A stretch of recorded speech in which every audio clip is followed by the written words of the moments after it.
with scientific evidence, with scientific discussion.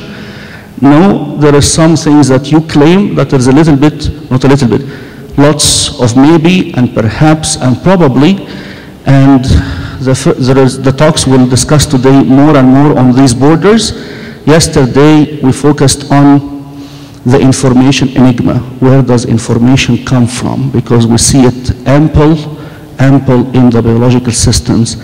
And we're going to, the second part of this later on in another conference, we're going to talk about, we discussed Kenyan yesterday. We're going to discuss other scientists, and we're going to learn how to pinpoint, as they try to describe the origin of life using evolution. And this is the core of us here, is that we're talking about using this to explain the origin of life. And we're hitting home that the origin of life is very much related to the origin of information.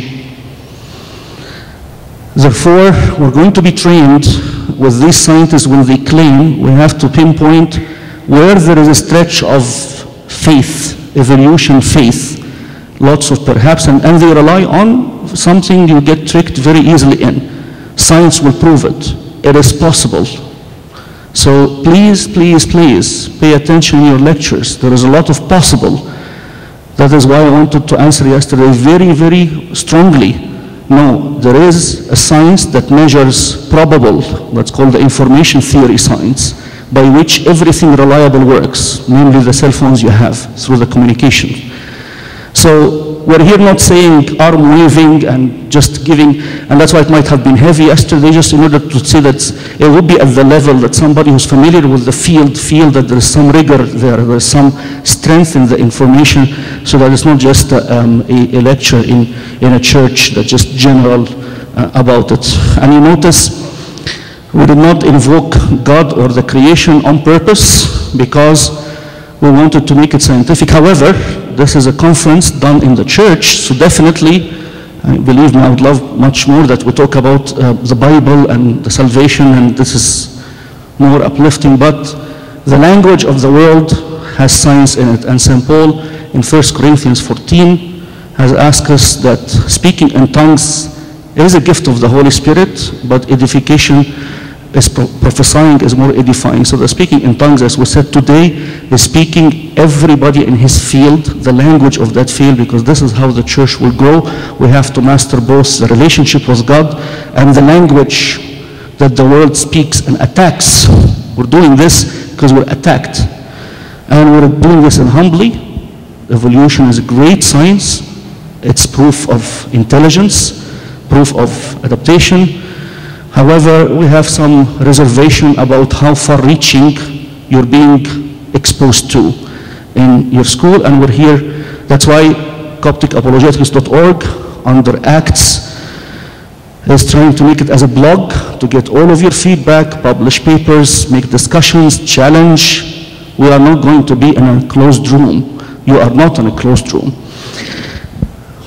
The best thing we have is that we have Sayyidina, because the link between the faith and the science and the ideology and the thought of the church is very, very important. We cannot do this for the purpose of who we are in isolated, because eventually all of this leads us to our Lord Jesus Christ and the communion. This is the whole point of apologetics. I have answered at every level. Level of science, level of comparative theology, level of understanding the apostolic church, and the goal of it is to get deeper and deeper with our Lord. So the goals of the conference, to repeat again, it's a beginning. We need your feedback, share ideas on annual or biannual basis, encourage the youth to publish papers on the blog, CopticApologetics.org, and it will be under Acts, because education here is the #1 priority, and to be given purely and correctly, and we're not blindfolding anybody. We're opening the blindfolds that could be put on us sometimes by hijacking the thoughts in the schools. Get to see the metropolitan and the bishops on a regular basis in this capacity, because they have great background in science or other fields, law, medicine, that when they got called by God, they left it, but their information and their knowledge got even mixed better with the delivery with the theology. Get to know about Acts. the school that His Eminence has put under the supervision and the guidance of the Dean of it, Bishop Krollos. And also we have the Facebook page, which everything is under the theological school, Epiphania, Orthodox Apologetics, in order to know about the events. Without any further, we have the first talk of today, Science, Ideology, and Faith by His Eminence and Bessarabian. May God give us enlightenment through his teaching. Thank you, Sayyidina, for being here.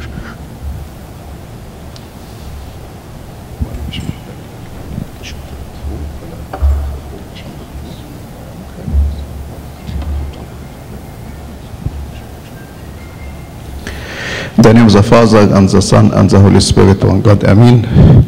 I'm pleased to be with you today and encourage such kind of conference and meeting to address some issues which we face in our daily life, especially in school, and try to understand it in the spirit of open-minded, and it helps us to strengthen our faith.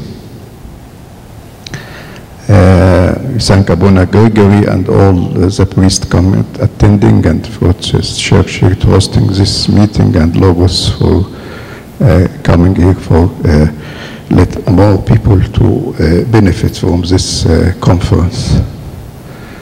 But I have one question, Yani, why you are sitting in this side, no evolution to come here? Okay. But anyway, there is no projection here. And I just, I use the طريقة البلدي.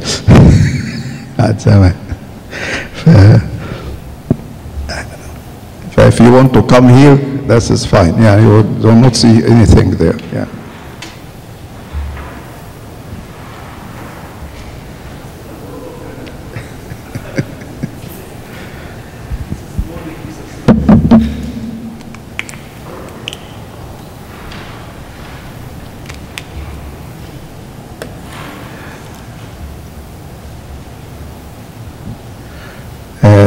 Just to summary what I am going to talk about. I will talk about two major points. The first point, I make the differentiation between three things: science, ideology, and faith. Or I put it in other three words: evolution, evolutionism, and creation. And then the second point is why evolution is important for us, and where is the point of debate between Christianity and evolution. Or other words, where is the battlefield between evolution and Christianity. Evolution is a scientific theory, and any scientific theory depends on observations, researches, archaeological discoveries, and so on. Unlike any scientific theory, it depends on the scientists who are working on it, and either in natural science. And as any theory is changeable. It could be today in this way, tomorrow some add to it, some improve it, or some refute it, like any scientific theory. Evolutionism is evolution when it moves from science to be a philosophy or ideology. When evolution moves to be from a scientific theory to be a philosophy or to be ideology, then we call it evolutionism, which is different than evolution as a scientific theory. When it moved to be an intellectual model that claimed to explain the whole reality and become a sort of first philosophy. First philosophy means that is a kind of world view which reflect on other things in our life, due to this world view. That is, so like to explain being to be understood dynamically. Yani being is always becoming. There is always a movement for being. Always there is advance. Even within the evolution theory, there are some dead ends, but also there are detours, and which means there is always a movement in it. And also, when explain things in more materialistic ways, that is the only explanation is there is a series of mutation and natural selection, and this is the only explanation of what is going on and what is happening on it, which give a way of thinking which is more a materialistic things, focusing on the materialistic aspects. And also the idea of the chance. Things happen by chance. This is also reflect on the way of thinking and what is importance of the chance versus the logic thinking or the creative mind. Also it reflects on ethics or moral values, because if evolution turned to be a theory, from theory to be a philosophy, that is mean you are the master of your destiny. You came internally, not from someone who created you, which means you decide for yourself. You have the life in you, not a life which is granted to you, and which is reflected in the thinking of the people. That is, if I am a self-living, then I self to decide for myself. So I know what is good for me and know what is bad for me. And that's why we came in moral values, what is called relativism. Everything is relative. Truth is relative. It came out of the idea of evolution, and because it when reflected in the thinking, that is, if I'm not created by God, if I created by nature, and it is a process of natural selection, why I this not reflected on my way of life? Then also it reflects of the meaning of life. What is the meaning of life? Are we meaningless products of the evolution, or there is a meaningful, there is a meaning of our presence? Then what about eternal life? If we take the evolution of a theory and it's moved to be a way of thinking, then you will think that is why you think about eternal life. Why is eternal life in the evolution? Because something is, it is all explanation within the materialistic world. And also, what about the spirit? And we can talk about the body and how the body evolved. But what about the spirit? And where the spirit came? And if the spirit is something materialistic or part of the materialistic world, then where is the spirituality in your life? So this shows that is the evolution, when it turned to be a philosophy of ideology, it reflects in many aspects of life. If we go to creation, creation is simply, that is, we believe God created heavens and earth. We believe that God created us in a unique way. So I start by saying believe. I believe. So creation is based on faith. It is not based on it is not a scientific theory. It is based on faith. I believe God created me. And faith, as defined by St. Paul in his letter to the Hebrews, is a substance of things hoped for and the evidence of things not seen. So you have a confidence about something which you don't see, which is against science, because science is to be confident about something you see. And that's why it is a faith. A faith is taking you beyond the senses. And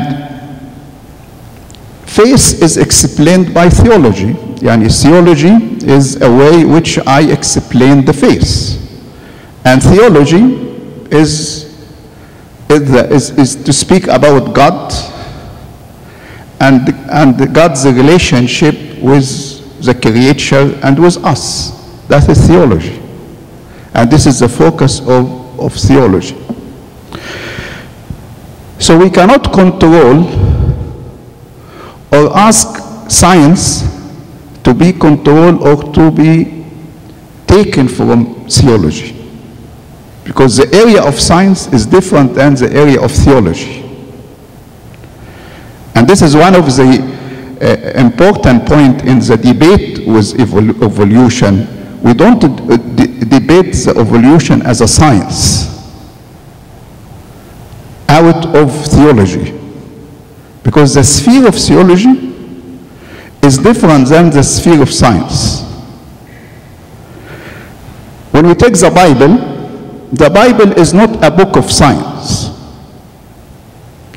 But it doesn't mean it is scientifically wrong. And for example, when you read a book of science about creation, about universe, and about the earth, and about the moon, it tries to give you a theory to explain it.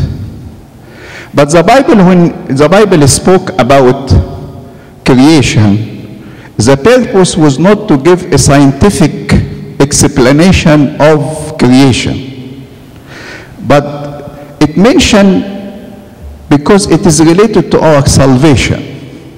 That's why all the fathers, when they spoke about the incarnation and salvation, they link it with the creation.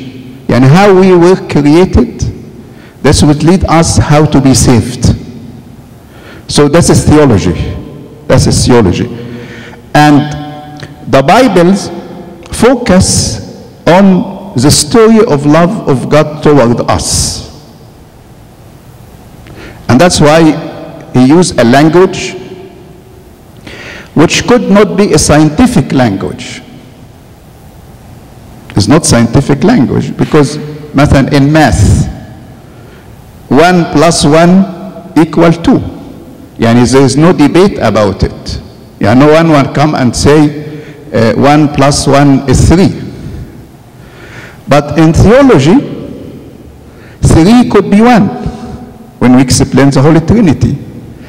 In theology, or in the Bible, we may speak about one day in the sight of the Lord as 1,000 days. The language which it uses have a meaning, and the purpose of the language to explain something which even some of this are beyond our comprehension. So put a language which we easily, that is, we understand, because it addresses theological issues or issues related to God. And because we cannot comprehend God by our limited human mind, so that God revealed himself to us in a language which we could understand, even it is not 100% accurate language. And I always give the example of the angels. And the Bible spoke about the angel who have wings. But if we take it literally, wings, what is wings? And if you go to any book of anatomy to tell you what is wing is, there is a bone, there's a leather, there is a muscle, and so on. That is the wing. But definitely, the angel, they don't have wings in this meaning. But it is mentioned they have wings to express something. That is, they move quickly. They move quickly. And we always see the birds, they move quickly because they have wings. So that's why he put it in this language. But if you take this language literally, and you start to debate about the wings, about how angels to be spirits and to have wings. So you will be in trouble because you don't understand the language of the Bible. So you have to understand the Bible and the language of the Bible and the purpose of it. And for example, if you must study history and how to write biography, there are rules to write a biography of someone. If you apply these rules in the Gospels, which is supposed to be a biography of the life of the Lord Jesus Christ, you may find that they are not good biography according to these rules of writing biographies.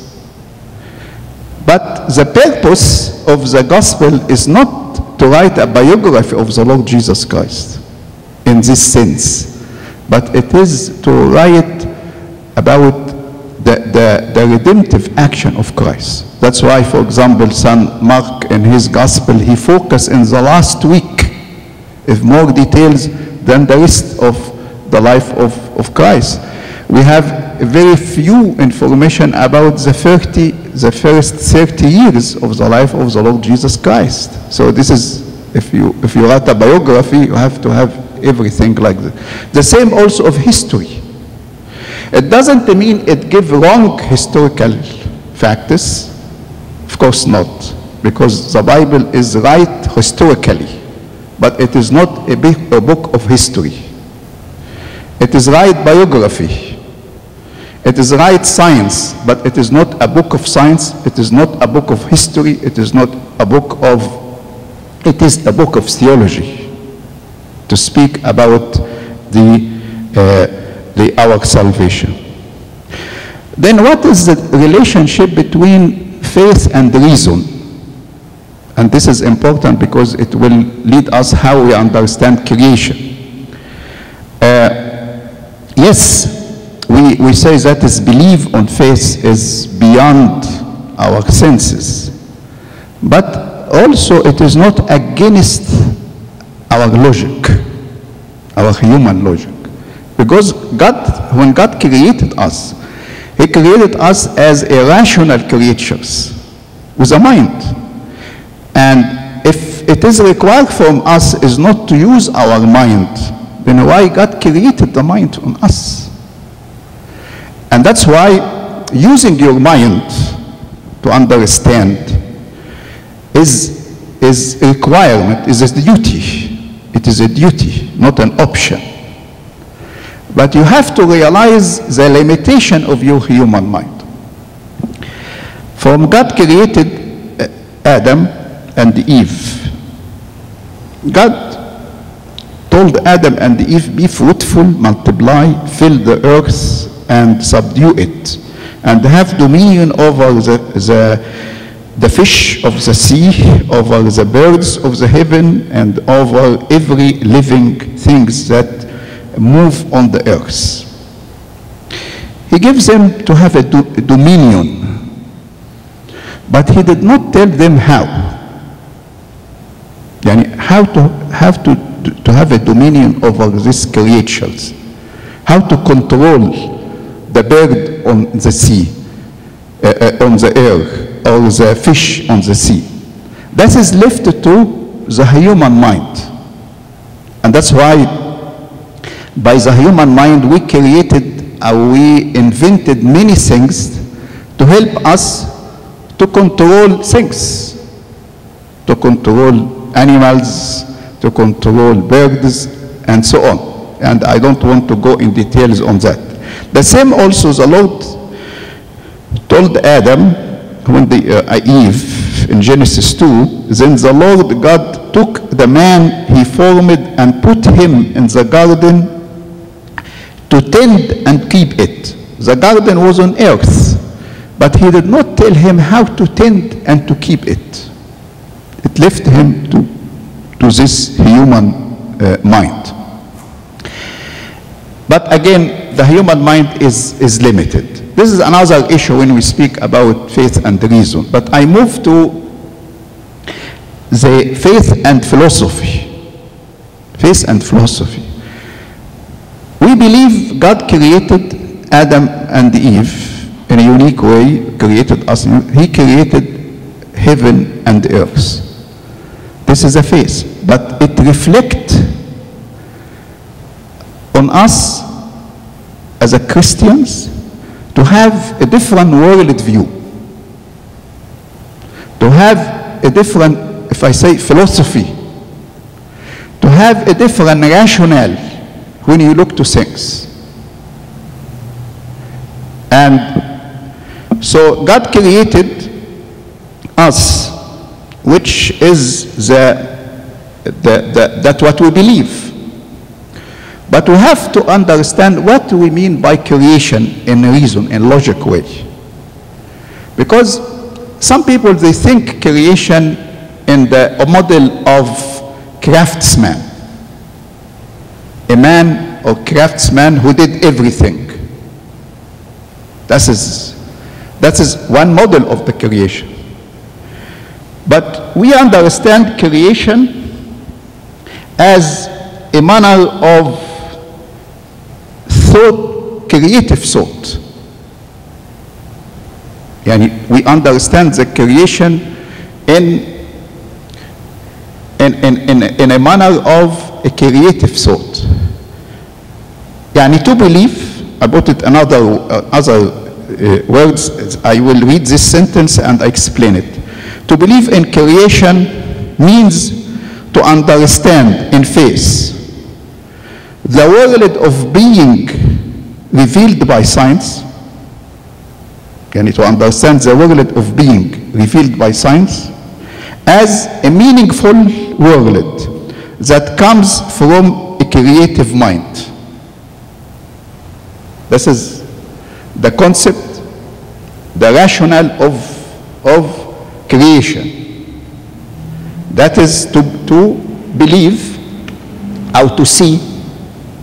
That is it means for you or for us, that's what we call it. And that is when we look to this world of being, this nature, and all what revealed by science, we are not against science, as a meaningful. So one of the point with evolutionism, what is the meaning of it? You give a theories, you give explanation, but what is the meaning which have it all together? And where it came? So we have two things, that is we believe, that is all this, what the science discover has meaning. And it comes from creative mind, which by faith we call this creative mind is God. And his logic may be not reach to God, but we believe that is this creative mind is called for us God. And God for us is a being. He one in three hypostases. He created heaven and earth. He came to save us. So God is not a power of creation. God for us is a being. But we can reach in our debate with them about these 2 points. That is, this world of a change, which the science revealed day by day, has meaning, a meaningful. We are not as I said in the beginning, we are not a meaningless products of evolution, of a process of mutation and natural selections. The second is about man. Man is a unique creature. Man is not a just creature. He is a unique creature because he was created as a rational person, as a rational creature. God granted man a gift more than just to be a living creatures like animals, but he granted us something from him, that is the mind, and to be linked to this mind. And this is reflect on how we understand ourselves. And that's I'm speaking about now as a creation, as a philosophy, and how as a world view, and how it reflects on me. So I quote Pope Benedict of the Catholic Church. He have a nice statement here which I want to read with you. We are not some casual and meaningless products of evolution. Each of us is the result of the thought of God. Each of us is willed. Each of us is loved. Each of us is necessary. And if you believe, if evolution as a science return to be evolutionisms, then how you look to yourself, how you see yourself. While if you believe that as God created you, then you see yourself, you didn't come by chance, because some mutation happened, some natural selection happened. But there is a purpose for your existence, for our existence. And every one of us, each one of us, we are not as a collection of things. Every one of us came out of the thought of God. There is a plan for God. You are loved as a person by God. You are willed. You are not came just because there is a process of mutation, but you came based on a will of God. God wanted to create us. We were in his mind before our creation. So this is how it reflects on you. Which lead me to the second point, which is, where is the point of debate which we have with evolution? For the real challenge and the debate today is not between national science and the religion or theology, as it happened in the middle when it started. And when it started the idea of evolution, it was a debate about how to prove this theory is wrong or right. As it happened in Middle Ages, when the started of some discoveries. So the church reacted, tried to prove any new discovery from the Bible. If it does not exist in the Bible, then it is wrong. So it means to make the science coming out from theology, which it didn't work and will not work. And if you try to find, that is still today in some religions, they try to speak about the scientific marvelous of a certain book. So they try to prove any theory, how it is existing in verses. This approach does not work. Does not work. Because simply, there is a different sphere. The theology has its own sphere, and science has its own sphere. And now we have to focus in our debate on the philosophical thought, the philosophical thought, when national science become philosophy or ideology. So, the battlefield is philosophy. It's not faith, because of course they don't believe on faith. They are scientists. And we are not scientists, because we are guided by the Bible and by theology. So if I discuss evolution as a science, it's fine. So scientists can debate it and can find new proof that this is a wrong theory or that's the right theory, that any theory. It's always evolved in all area of science. But the rules of it is the scientific rules. But why evolution is important for us? When it starts to move to be, as I said, a philosophy or a world view which affect the daily life. The daily life. And you can apply it in any of science, And any of science, when it come and touch what we see things. And for example, if just to give example of test tubes babies, the in vitro fertilization. It is a science. It's a way which medicine try to overcome the problem of sterility. When I discuss it as a church or a theology, I don't discuss the details. I leave it to them, the details. But I discuss it when it affects on my view of how to bring children. Children is not a factory. It's not a production. It's not just to produce children, but it is part of the creation of God. And because I believe that every person is created by God, then I follow the plan of God, how a newborn to be created. So God designed that is children to come through marriage between male and the female, and this marriage to be blessed by God.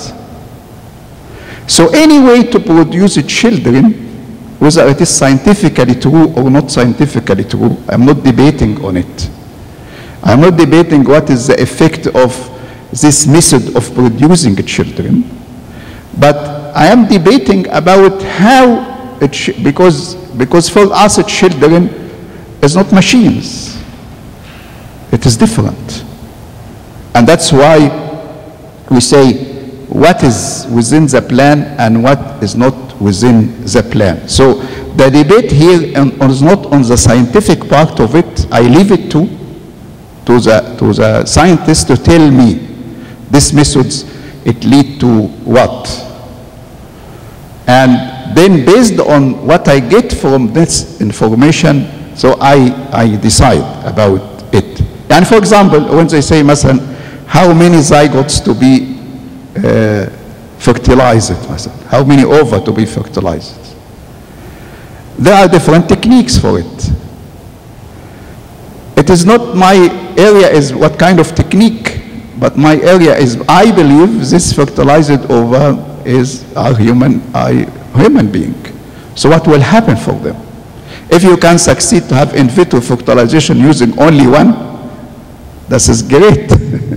But till today, it is not the case. That's why this is one question. And from where you fertilize this ova?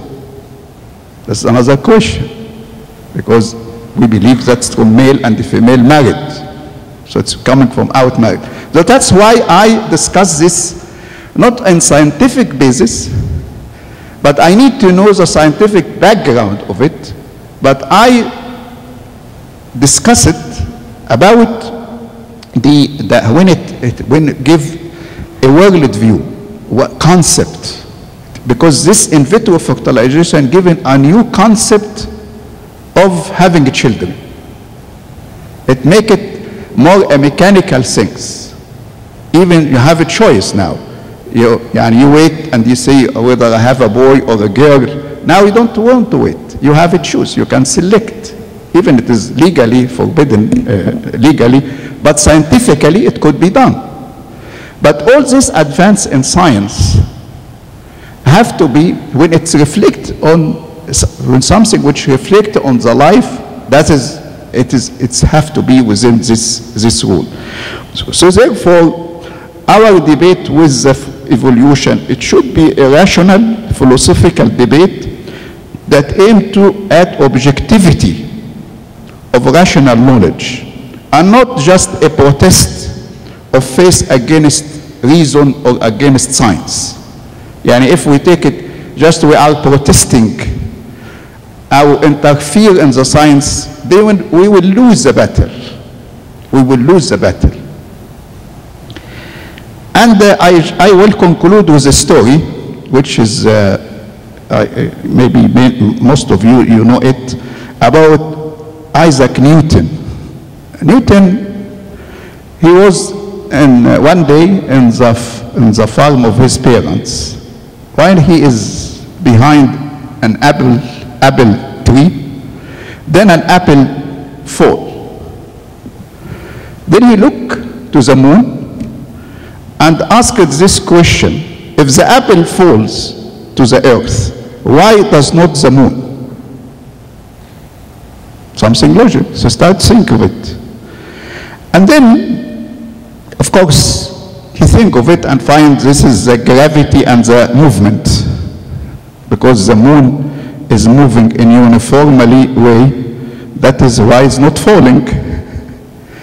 And then he put about the interplay between these forces of gravity and forces of movement. Then Newton, he want, this is a science. This is science. But he went further than science. Try to find what is behind this. Then he said that is, or he considered this is the regular movement could not have came out of mechanical cause, but only from a casual counsel and dominion of an externally intelligent being, which we call God. So Newton, he came to the conclusion of, he found that this is the movement of the orbits, and this relationship between the gravity and the movement, there is beyond it an extremely intelligent mind. Not only that, but Newton assumed, moreover, that God's providence interfered again and again in order to ensure the stability of the planet's orbit and the solar system. This was in the 17th century. 100 years later, another French scientist, Newton is British, a French scientist, he could discover the mechanical explanation for the planet's orbits. This is, he calls Laplace, his name, French. It was during the time of Napoleon. So Napoleon asked him, when he gives this explanation, he asked him, where is God in this explanation? So he answered, I have no need of this assumption. I have no need of this assumption. We have the same scientific things, but we have two different views. One, after he discovered this, he believed that there is intelligent mind behind this movement of this in solar system and the orbits. Another one, he have a different point of view. He felt that is, so long I could advance and discover more and more about the movement of the stars and these things, and can give it a mechanical explanation, then I don't need God. That's enough for me. Which means that is definitely today, and if this has happened in the 18th century, definitely today there is more and more advance of this. That's why we have people on the moon, went to the moon. Yeah. But the point here is the explanation. Yani if we advance in the explanation on understanding, that is mean we don't need to look to what is behind it. So in other words, is our belief in creation, our belief in there is creative mind and there is meaning, it is because of lack of explanation. Yani people, they came with this because they see things, they don't explain it, so it's God.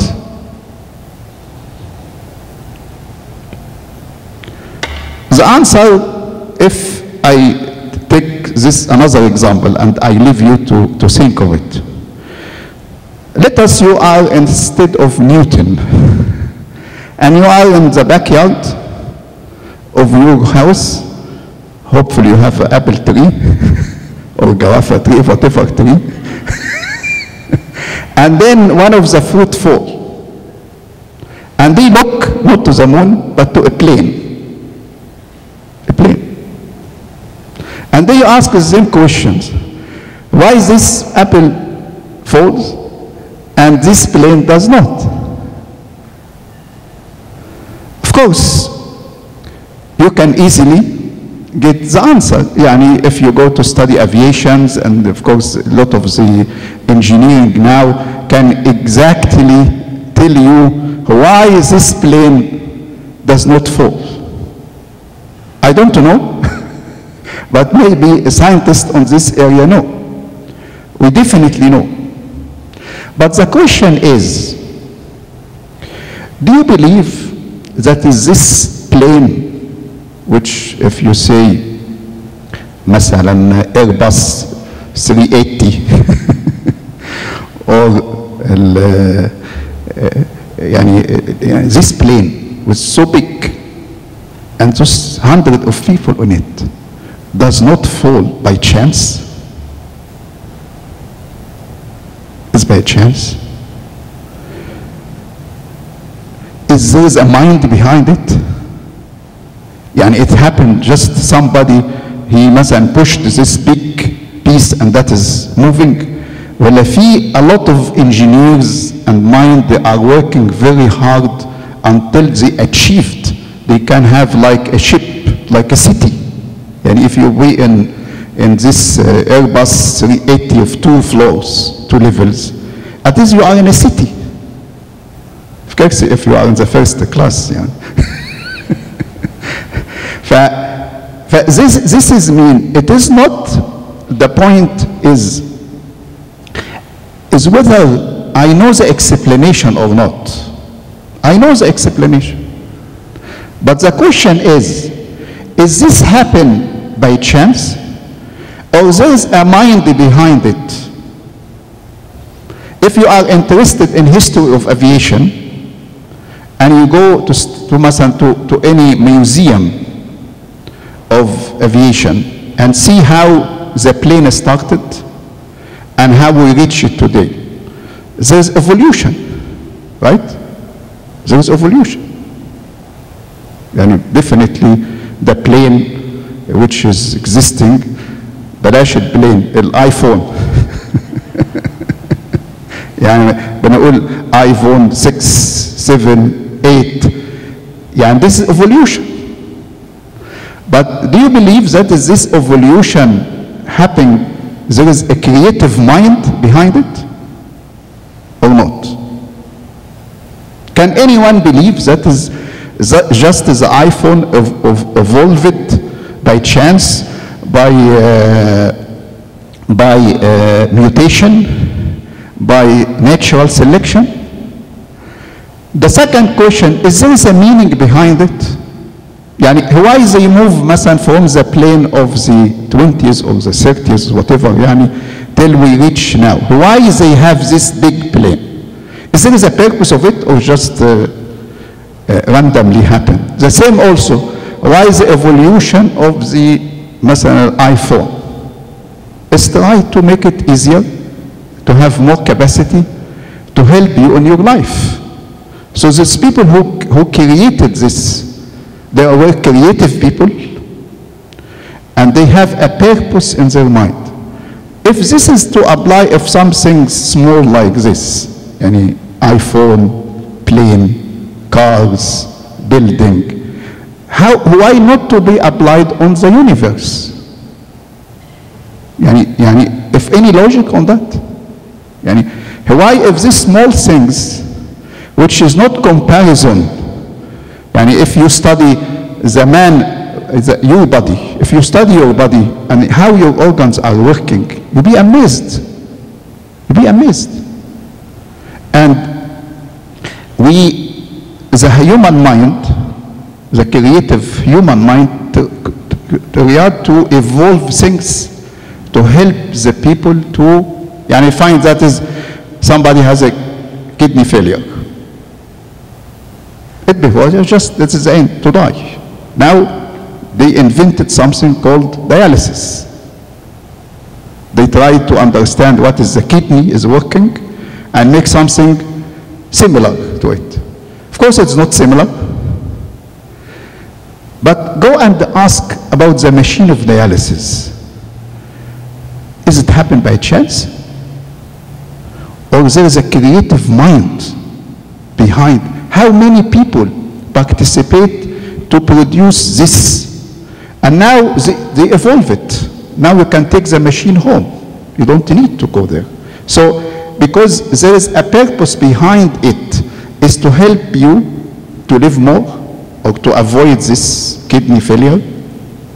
Now, heart transplant, kidney transplant, liver transplant. All this is a kind of evolution in medicine.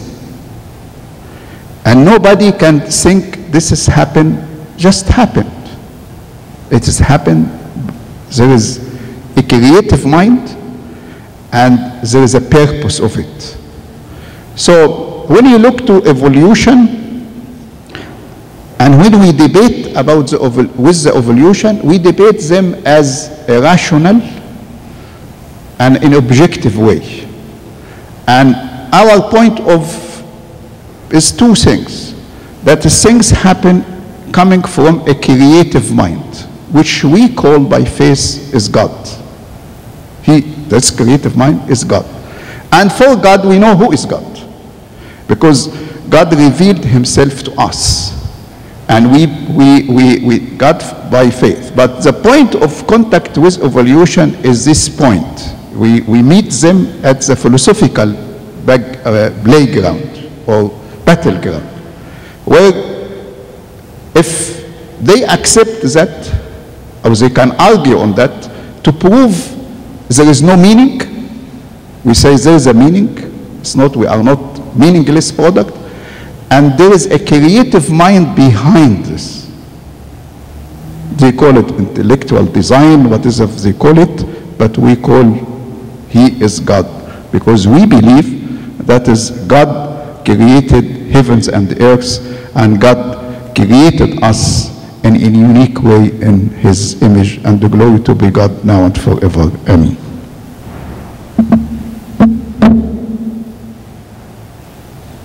Any questions? Or, yes.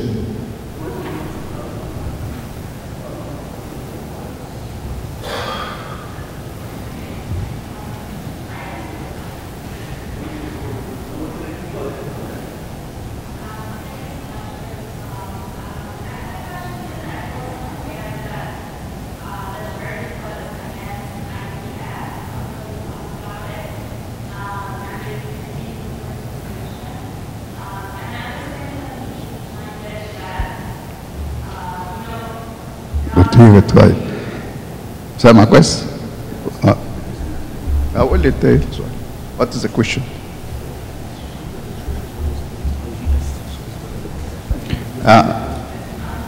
You're speaking about the IVF in vitro fertilization?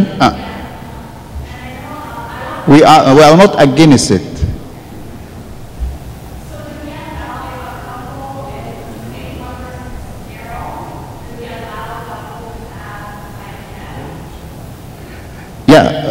For IVF, we have only two questions which we ask.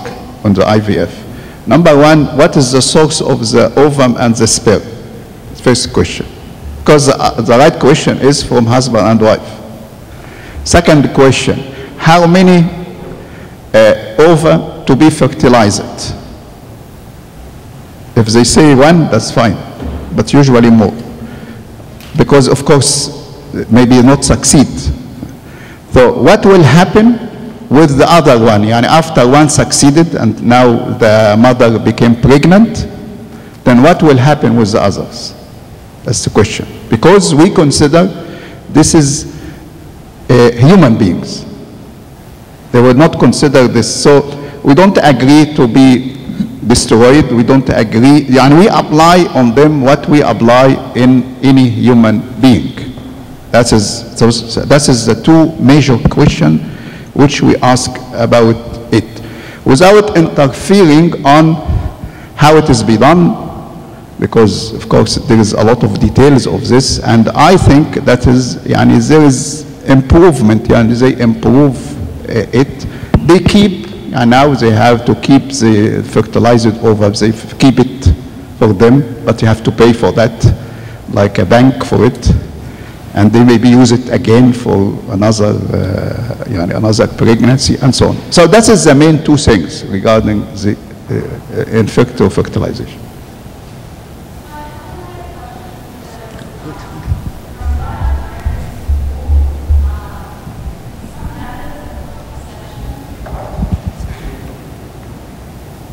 Thank you.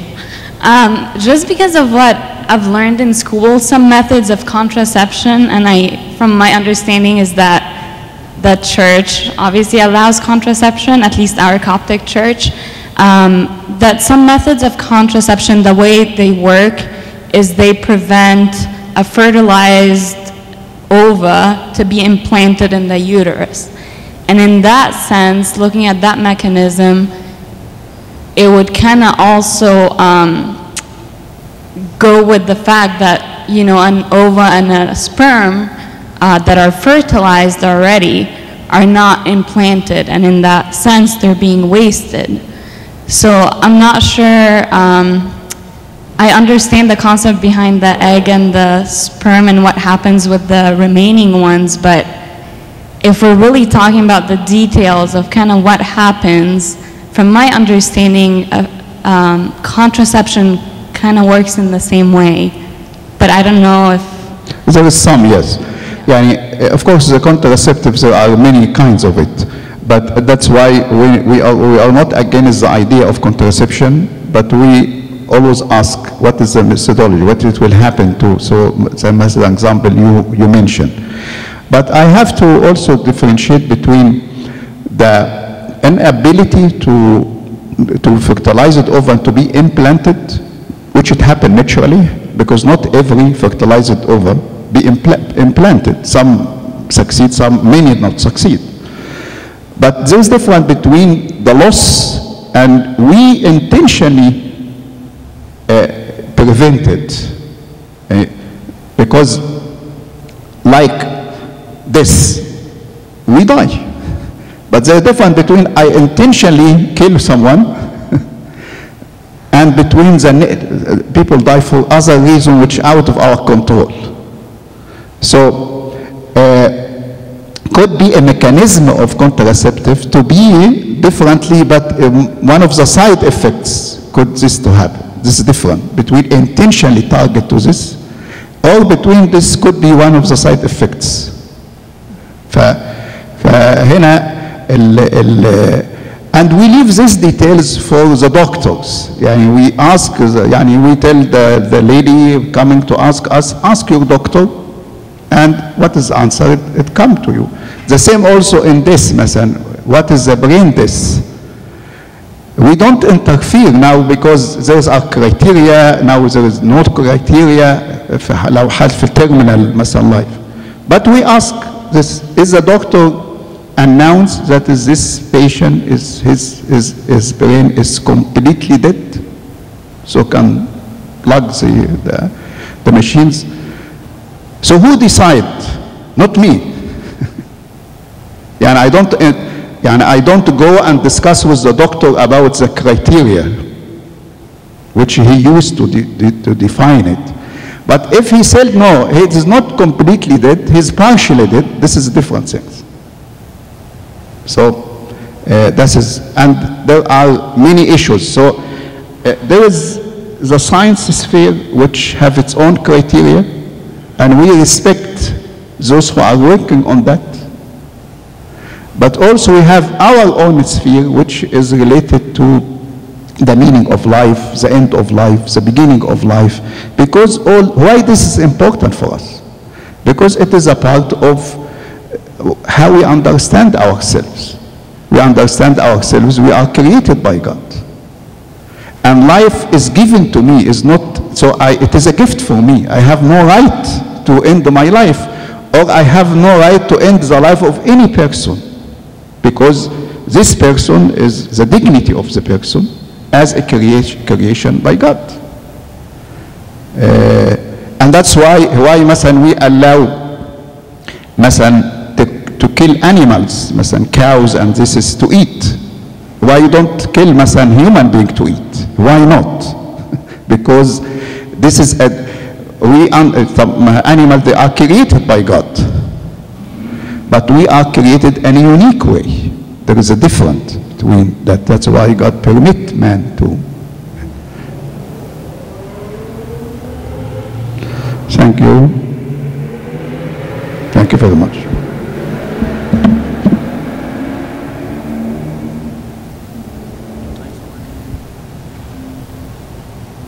Sayyidina, I have a question. Sorry. Related to the spheres of science and philosophy and faith. When we see the science attacking, or as you said, after the main core, when evolution becomes evolutionism, becomes a faith that attacks.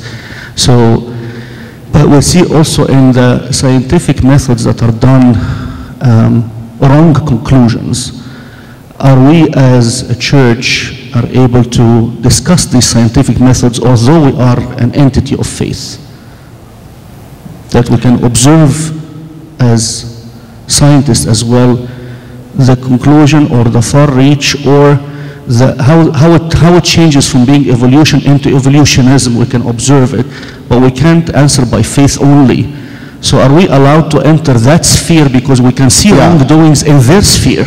That is the point which I say. The area of debate is when it moves to be philosophical, when we meet it in the philosophical, in the rational discussions.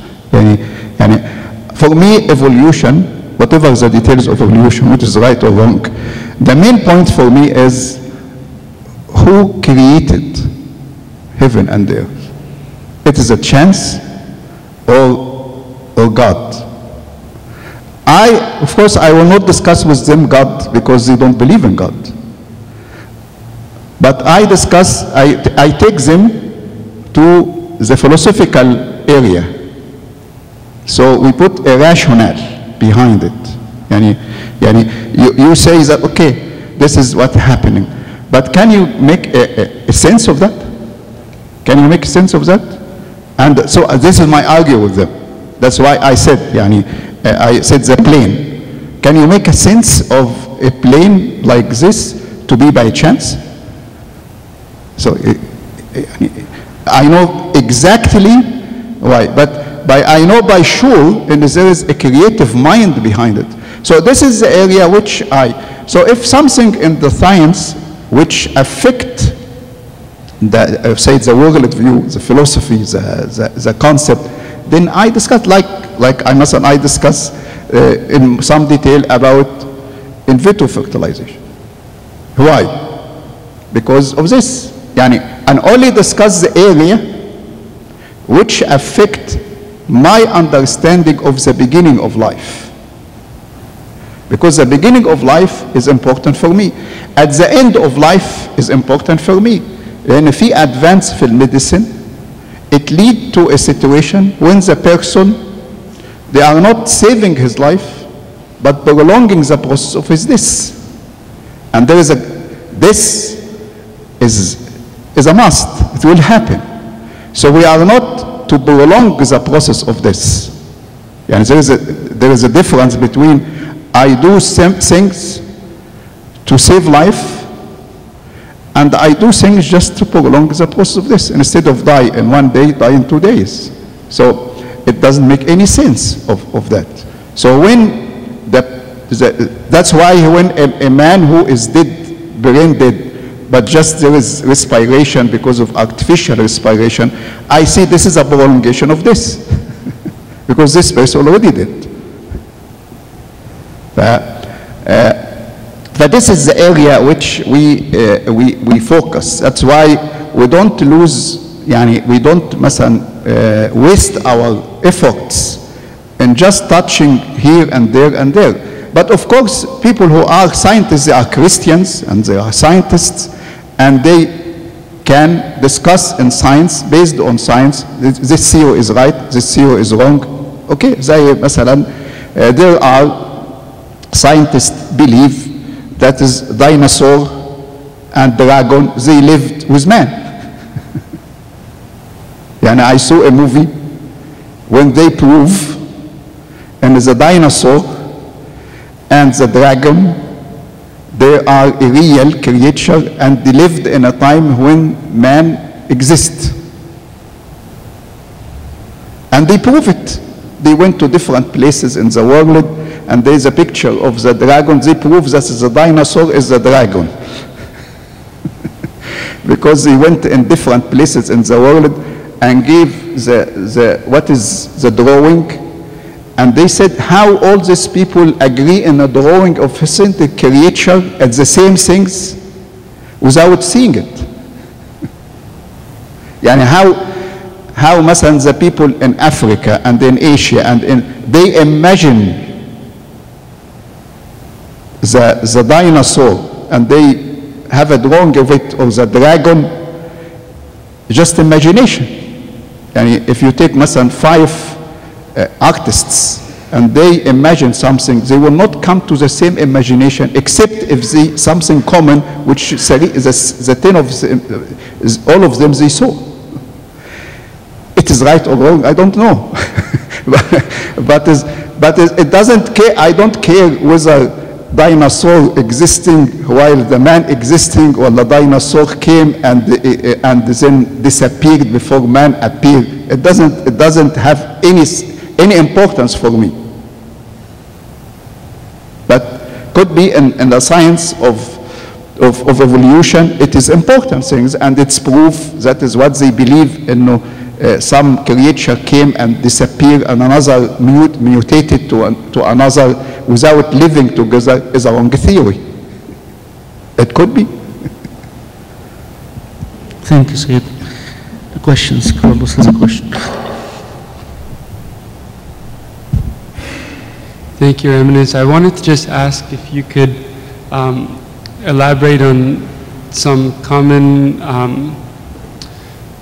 conflicts that you hear from people that kind of put the theory of evolution on one hand and creation on the other hand, and believe that evolution is this whole process over billions of years that happened through chance and mutations, whereas creation is just this instantaneous process that God performed. And so for me, I don't believe in one or the other, but I kind of believe that God is the mind, the creative mind that used this beautiful creative process that is intentional, is for a purpose, is for a meaning.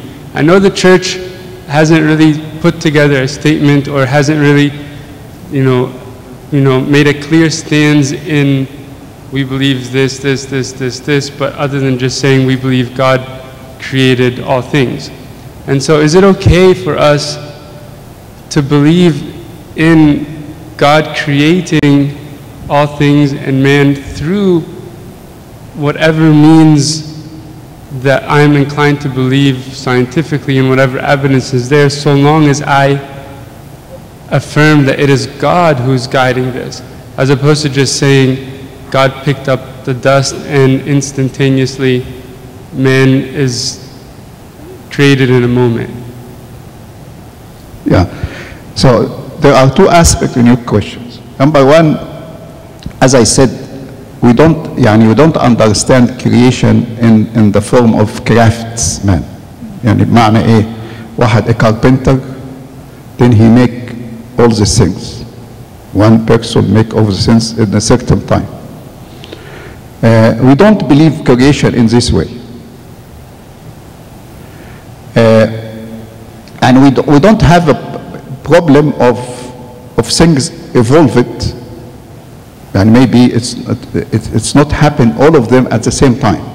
And even the story of creation, even if it is not try to give exact explanation, but in line of it, that is it's six days and evolve it.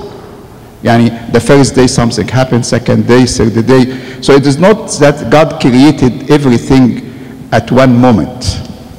So that's why I said that is the creation means that to understand in faith that is this world of a change of being which revealed by science have two things. There are meaningful, there is a meaning behind it. It's not randomly happen. And number two is there is come from a creative mind. This creative mind we call God by faith. We call it God by faith. We believe that is human being is different. Why it is different? Because there is another element in the human being which is the spirit. From where the spirit came. There is no explanation of the spirit because evolution or science is a more materials. As the spirit is something is not the material. Yani you cannot define the spirit. The difference between psychology when you speak about the sickness of the soul and the spirit which came to us from God, which lead us to have we longing for God, for all human. We see things beyond the materialistic things. We have a creative mind. We can imagine things. Because we have it from God. Even we are limited. But you have mind while you are sitting here, but your mind can be thinking in Egypt. You are here, but your mind is there. This quality of imagination, of thinking, does not exist in animals. So something unique in human being and cannot explained by natural selection. Natural selection cannot explain this rational mind. Mutation cannot explain it. And also, we are human being created in this way. We are not being to evolve it into another creature, but we will evolve it to another nature, which is a glorified body. We believe that is we evolve from our earthly life to have a heavenly life, which we still human being, but with a different nature. And there is a purpose for it. So this is the 2 point, is there is a meaning and there is a creative mind. But I don't say that is you have to believe مثلا كل species دي it came in one day. Because if you take human being, God created human being Adam and Eve. But not all of us at the same point. God not created a billion of human beings at one day. When God created human race, evolution happened. He created Adam and Eve, and out of Adam and Eve, by the time increase until we reached this number of people. So if you believe God created us like a craft person, craftsman, then مثلا واحد carpenter عمل 100 chairs. So he make every chair. He did not make 2 chairs, and out of those 2 chairs, other chairs came. You get my point? So that's why even in a human being, and when we evolve it, we change it. We have some people who are black, some people who are white, some people who are yellow, but what some tall, some.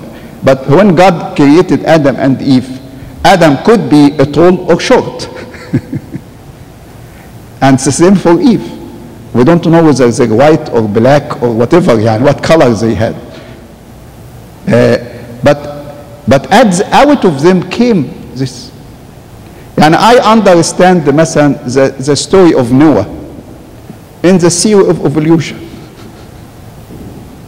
And there are origin of species which existing at that time. And out of them came all the others. Because we have exact measure of the ark. And definitely, if we collect all these species, they must fit in the ark. So there are sources. And the same of the human being. They only Adam, Noah, his wife, and 3 children. And out of them came all these people. The point here, as I repeat, is what is the cause of this? They say chance. So we argue rationally, what is the chance? We know the chance. So you have, of course, the argument. We say no. There is a difference between a chance and creative mind. Creative mind, because we experience this, because we have a creative mind too. But we cannot create from nothing. Yeah, that's the difference between us and the God. We create from something, and we imitate something existing. We must have the plane, but we see the birds. So we try to imitate the birds until we can have some machine to be like a bird. But we didn't came with the idea of plane out of nothing. So that's the difference between us and God. God can create from nothing, but we can create from something existing. Repeated it, imitate it, develop it. Thank you, Sayyidina, very much. Let's Kevin and Pavli prepare for the next text talk, please, so we can put it on the laptop. As they prepare, Sayyidina is clarifying very, very much here, and this is what we said at the beginning. The attack on the origin of life, this is why we're here, because it got from science into far-reaching into the origin of life as well as being not in the same wave with our faith, and that's how we protect the minds of our youth. Is that the origin of life is what we're discussing, and yesterday it was about information. Information, as Sayyidina said here, without agreeing on the talk, that intelligence, there is a mind behind the creation, but we need the audience to reach this conclusion from not just directly from our faith, but also that the evidence in science points to what we believe in, points to this, that there's ample information that cannot be found by its own, because there has to be a giver of information. Sayyidina give a very, very nice explanation of that there is evolution, which is progress, that our products, things around us evolve from simpler to more and more complicated by the presence of mind behind it. And this is very, very clear points more again that where does information come from? Where does information come from? This is the question that we posed yesterday, and in it is the answer that matches where we can put a limit from evolution becoming evolutionism.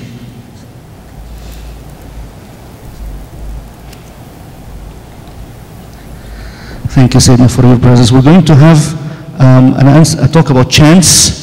That another point that was brought up by His Eminence, the chance for things come on their own is very, very, very low. and we'll have a quantification for it by our next beloved speaker, Kevin Iskander.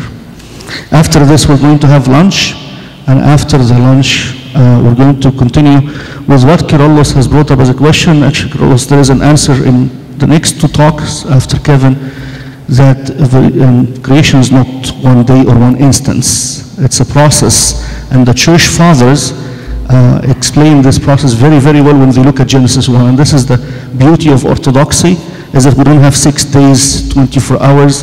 In fact, the fathers in 3rd and 4th century, they are saying things that Michael will present to us, amazingly, very, very progressive. And it's clearly the Orthodox faith is not instantaneous.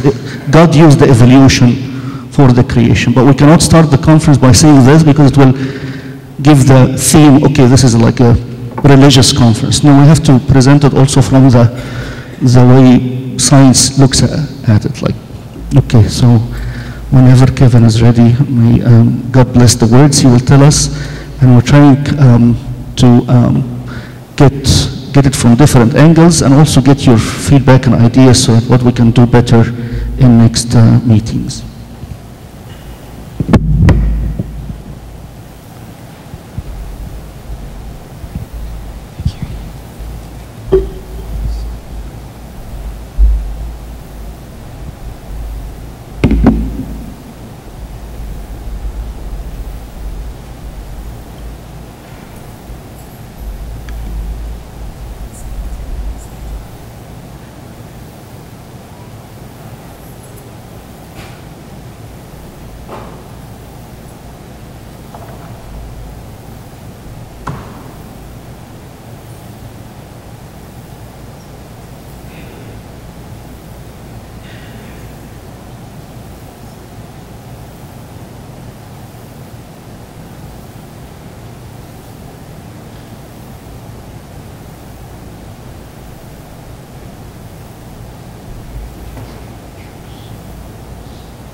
So, hi everyone.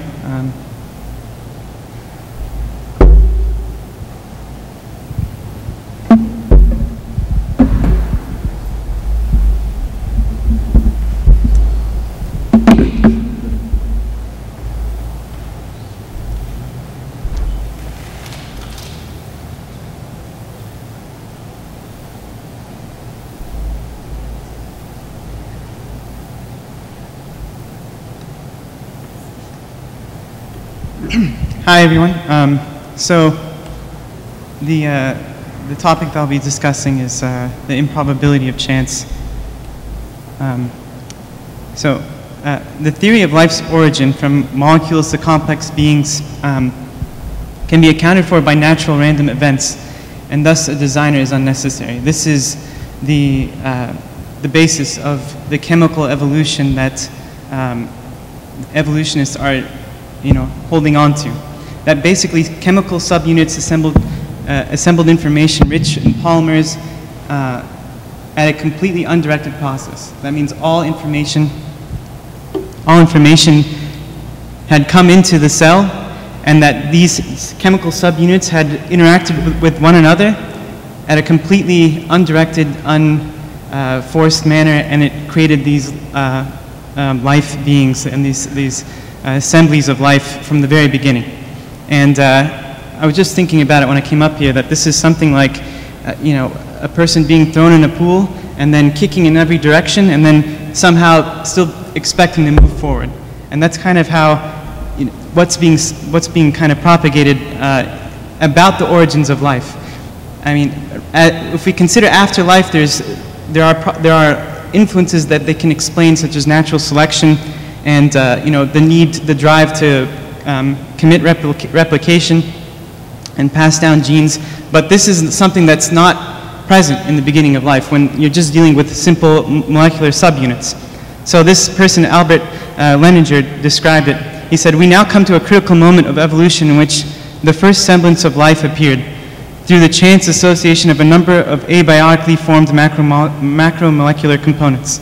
And that's basically a description of what they adhere to. So the chance hypothesis. Science has since evolved to recognize that there is greater complexity with the magnificence that strains this theory. Since then, at the time of Charles Darwin, it was said to explain that life could have evolved gradually, and that basically through a series of simple reactions that you could get something like a cell, a very basic primitive structure that at the time that this is what they thought a cell was. This person, Ernst Haeckel, who was a German biologist who made popular Charles Darwin's theory of evolution, described the cell as a simple homogeneous globule of plasma. Today we recognize that this is far from the case. Today we see the cell, and actually when we've gone into it and with advances of technology, that's seen more as a highly advanced microprocessor. It has gene codes with enormous specificity, a sophisticated mode of replication for proofreading the mechanisms of making sure that the fidelity of the DNA is maintained and that the information is passed on accurately from one generation to the next. That there's a signal transduction pathway that basically allows the cells to communicate with one another and act in unison and in sync with one another. And then more recently, the idea of alternative gene splicing, which is that even with the 20,000 genes that we have, the enormous gene information that we have, we're seeing now that this information is also able, once it's transcribed, that there are multiple variations that can be created from these individual genes. So it's not 20,000, it's many times the 20,000. So I have this video here that I just wanted to kind of, for those people who aren't in biology, to kind of, it would be like a good introductory that I found, and it kind of just shows the pathway in which genes are transcribed in the creation of proteins. So here it is.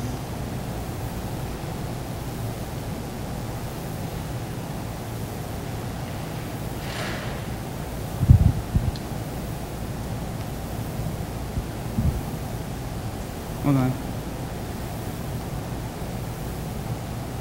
Is there a way to get volume?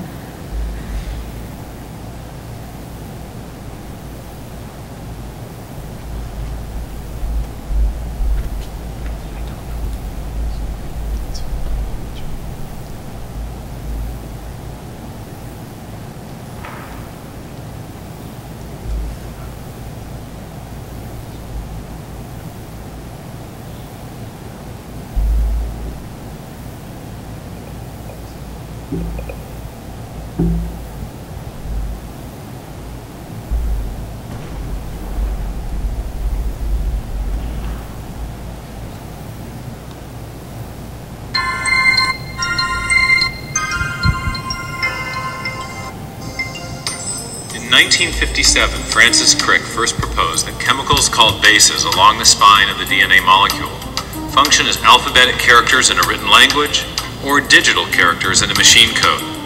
This animation shows how this digital information directs protein synthesis.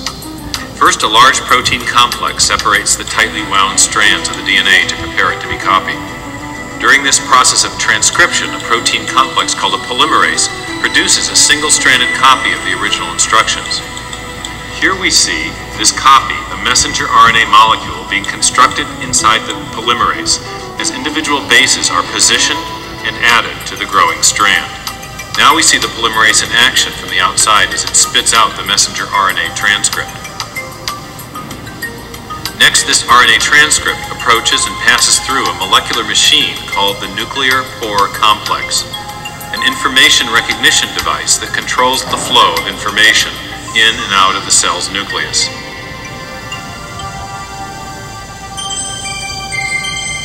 Now Now we see the genetic assembly instructions on the messenger RNA approaching and arriving at a two-part chemical factory called a ribosome, the site of protein synthesis.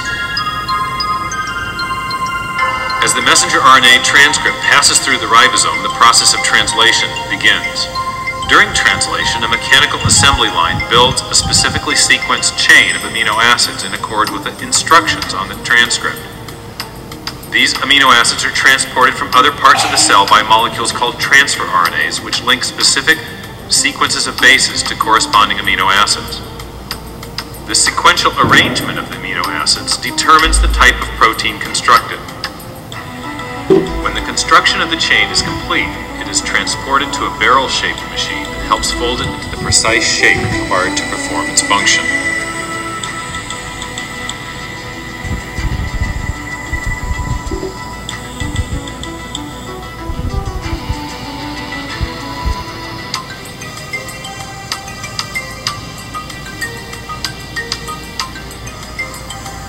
After the chain is folded into a protein, it is released into the outer cytoplasm to do its job in the cell.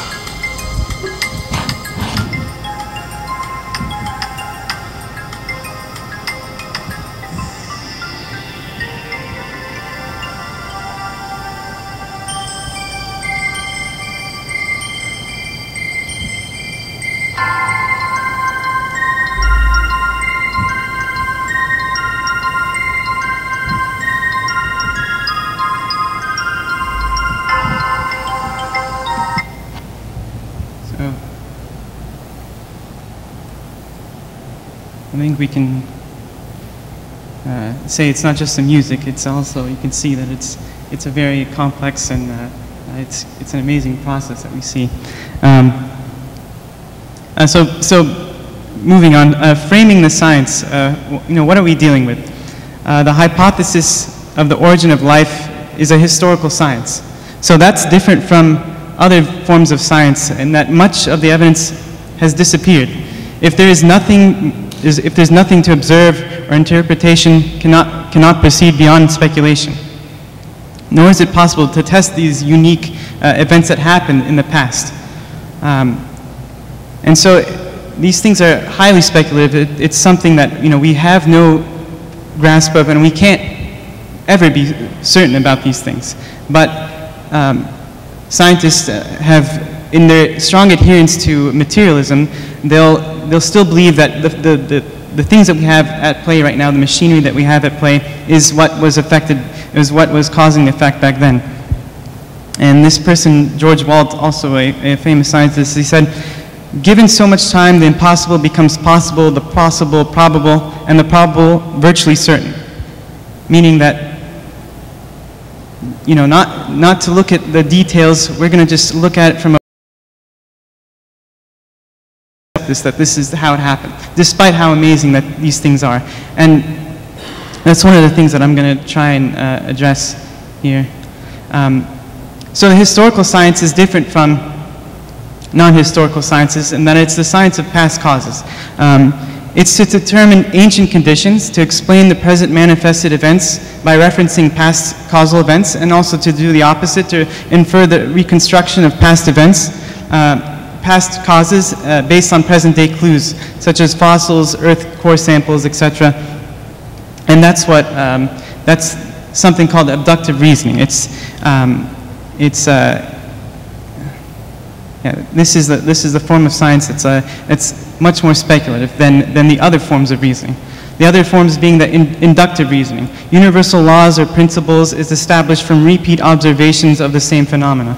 So if we want to test, and understand the characteristics of gravity, we take two items, one much more heavier than the other, and we drop them at the same time, and we see what happens, and we further learn more about what, by observing these events over and over again, what exactly characterizes laws such as gravity. Deductive reasoning, in which a particular fact is deduced by applying a general law to another particular fact or case. So this is basically using experiments to come to these conclusions. Abductive reasoning infers unseen facts, events, or causes in the past from clues or facts in the present. To say otherwise, abductive reasoning yields plausible but not certain conclusions. That means there is a cap in how much we can really infer from this, because we don't have all of our senses and all of the present. We don't have that event back then to be able to infer and make and evidence to basically to make these further scientific studies. So consider the following premise, this logic, that if it rains, the streets are wet, and if the streets are wet, therefore it rained. Can anyone see a problem with this statement? Just because it rained doesn't mean necessarily that, or just because the streets were wet doesn't mean necessarily that it rained. So this is kind of what illustrates like what has happened in the past and the troubles that you can get into by inferring what has happened in the past. So can chance be sufficiently? Can chance be a sufficient explanation? What does it mean to say that something happened by chance? So consider these two examples. One, a bridge experiences normally strong winds and it falls. And the condition, and from these conditions, the engineers, they investigate and they look at what had happened, and they find out, and they come back with the conclusion that this, and they give the explanation for why it fell by chance. Now consider this other option. A person walked into a casino and was able to guess the correct number on a roulette wheel, where the odds of winning are 1 in 38, and that person, when he wins, it's explained equally much as by chance. So we have one situation where a bridge falls by chance, and another situation in which a person wins on a roulette wheel by chance. Which of these explanations to us seem more satisfactory and more informative by saying something happened by chance? Everyone say that the roulette wheel, and the reason for that is because with the roulette wheel, everything is kind of defined. We know the machinery of the wheel. We know that each slot has its own equally spaced areas, and everything is pretty much accounted for. But when it comes to a bridge, this is open to the environment, it's open to outside influences, and we don't have all these things explained or understood, and they're not a known process. So therefore, we don't know what happened. It cannot be easily dismissed that something happened by chance. The engineer any authority that was looking at this situation would say that, you know, this is not a good explanation, that there's some other cause behind it. So how do scientists test the chance hypothesis? There's a difference between improbable and extremely improbable events. This person, Ronald Fisher, he's a statistician. He pioneered this kind of field, and he made these observations. He said that some phenomena could be reasonably explained by, or at least attributed to, random processes or chance events. But on the other hand, statisticians catch or identify events that resulted from factors other than chance by specifying a rejection region. So these things, when there should be a normal probability spectrum of events that we see that the results come and they follow a certain probability. But when things are constantly at the very edge of probability and just extreme chance that these things are happening and occurring over and over and over again, there's reason and cause to assume that there's something else at play. If a person wins on a roulette wheel 3 times in a row, then we're going to consider that this person is doing something, or that there's a problem with the wheel, and we would make that assumption that there is a reason to say that this person is either cheating or there's some other cause for why this person is winning. We wouldn't just automatically accept that something happened by chance. So why are we doing this with evolutionary theory? Why is this something that we're accepting? So you can say, but extremely improbable events happen all the time. And you'd be right. If I ask you to flip a coin, and if you're bored enough to do this, if you actually flipped a coin 100 times in a row, you would, and you recorded the results, whatever that you experienced would have been something that's extremely improbable. that this sequence, whatever it is extremely improbable. Same thing with the roulette wheel. The chances of getting whatever sequence you get for flipping a quarter would be 10 to the 30th power, which is just an extraordinarily large number, and that's the chance of it happening again. So what is the difference between this type of chance, this type of event where a person there's an agenda behind it, or a pattern, and one of these basically random events where it's basically the same probability of happening? But we all know intuitively that if a person gets heads in a row 100 times, we know that there's something else at play. So this person, his name is William Dembski. He's a mathematician. He studied this and made his own insights about what this was. And he said that, first of all, to say that there's something that happened, to dismiss the chance hypothesis, you have to have two things. One, it has to be an extremely improbable event, something that does not match the regular occurrences. And number two, there has to be some recognizable pattern that's outside the influence of the system. So we recognize if a person was spinning the roulette wheel and he was getting even, odd, or I don't know, it was progressing by a certain unit or multiple, we would recognize the pattern and say that there's something there. But it's not just limited to strict patterns, it's also if there's an agenda at play, if a person is winning, or if there's some other force or agenda at work, that is another recognizable pattern. And these two things were caused to reject the chance hypothesis, and that's known as Dembski's criteria. So can specified information for the first instances of life have arisen by chance alone? According to the chance hypothesis, from the origin of biological information, molecular building blocks of DNA, RNA, protein interacted in a prebiotic environment. It could be a soup or an ocean or whatever it is that they say. These molecular subunits would attach to one another to form chain-like molecules. But to form just chain-like molecules is not enough. It's not just any arrangement that will do to form something that's functional and meaningful. The overwhelming majority of arrangements of bases and amino acids perform no biological function at all. And that's something that needs to be understood, that just because things, even if they had the affinity to come together, would not have formed something, it's not enough to explain that as something meaningful. But even then, those things have their own difficulties. The sequence in which monomers are joined, the individual units are joined together to make polymers, is vital to the function of polymers like DNA and protein. They can't function without them. No mechanism by science and by today's standards have proposed for joining monomers in a meaningful sequence that's directed. Thus, abiotically synthesized organic polymers are assumed to have been randomly sequenced. Once again, the randomness. Not only that, building a living cell not only requires specified information, it requires vast amounts of it. It's not just enough to have a single molecule of a sequence that's important. You need to have vast amounts of information that can have an ecosystem of a cell and a system that allows life and supports life. So this first thinking about this chance hypothesis was this was kind of brewing within the scientific community.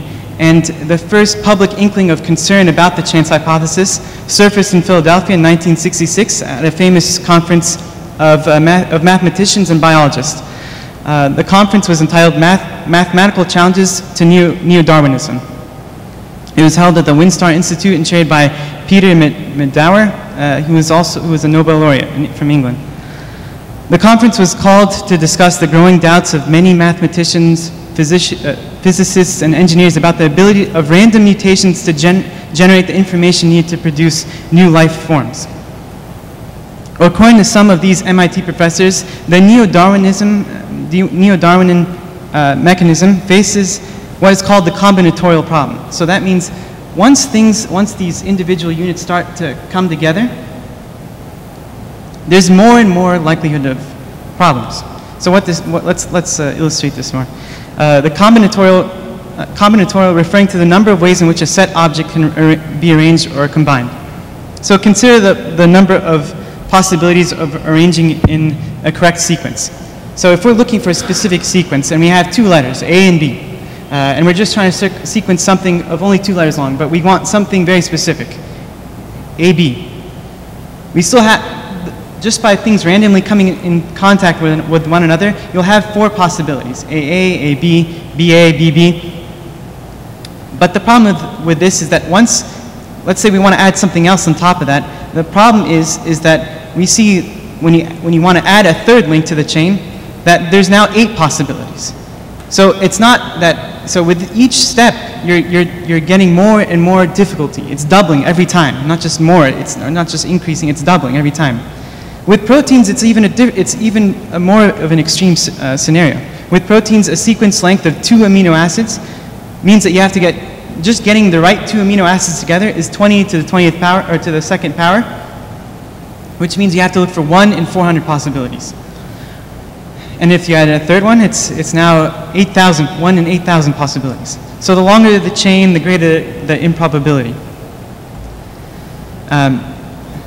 So this is basically an observation made by Alexander Cairns Smith, a biochemist in 1971. He said, blind chance is very limited.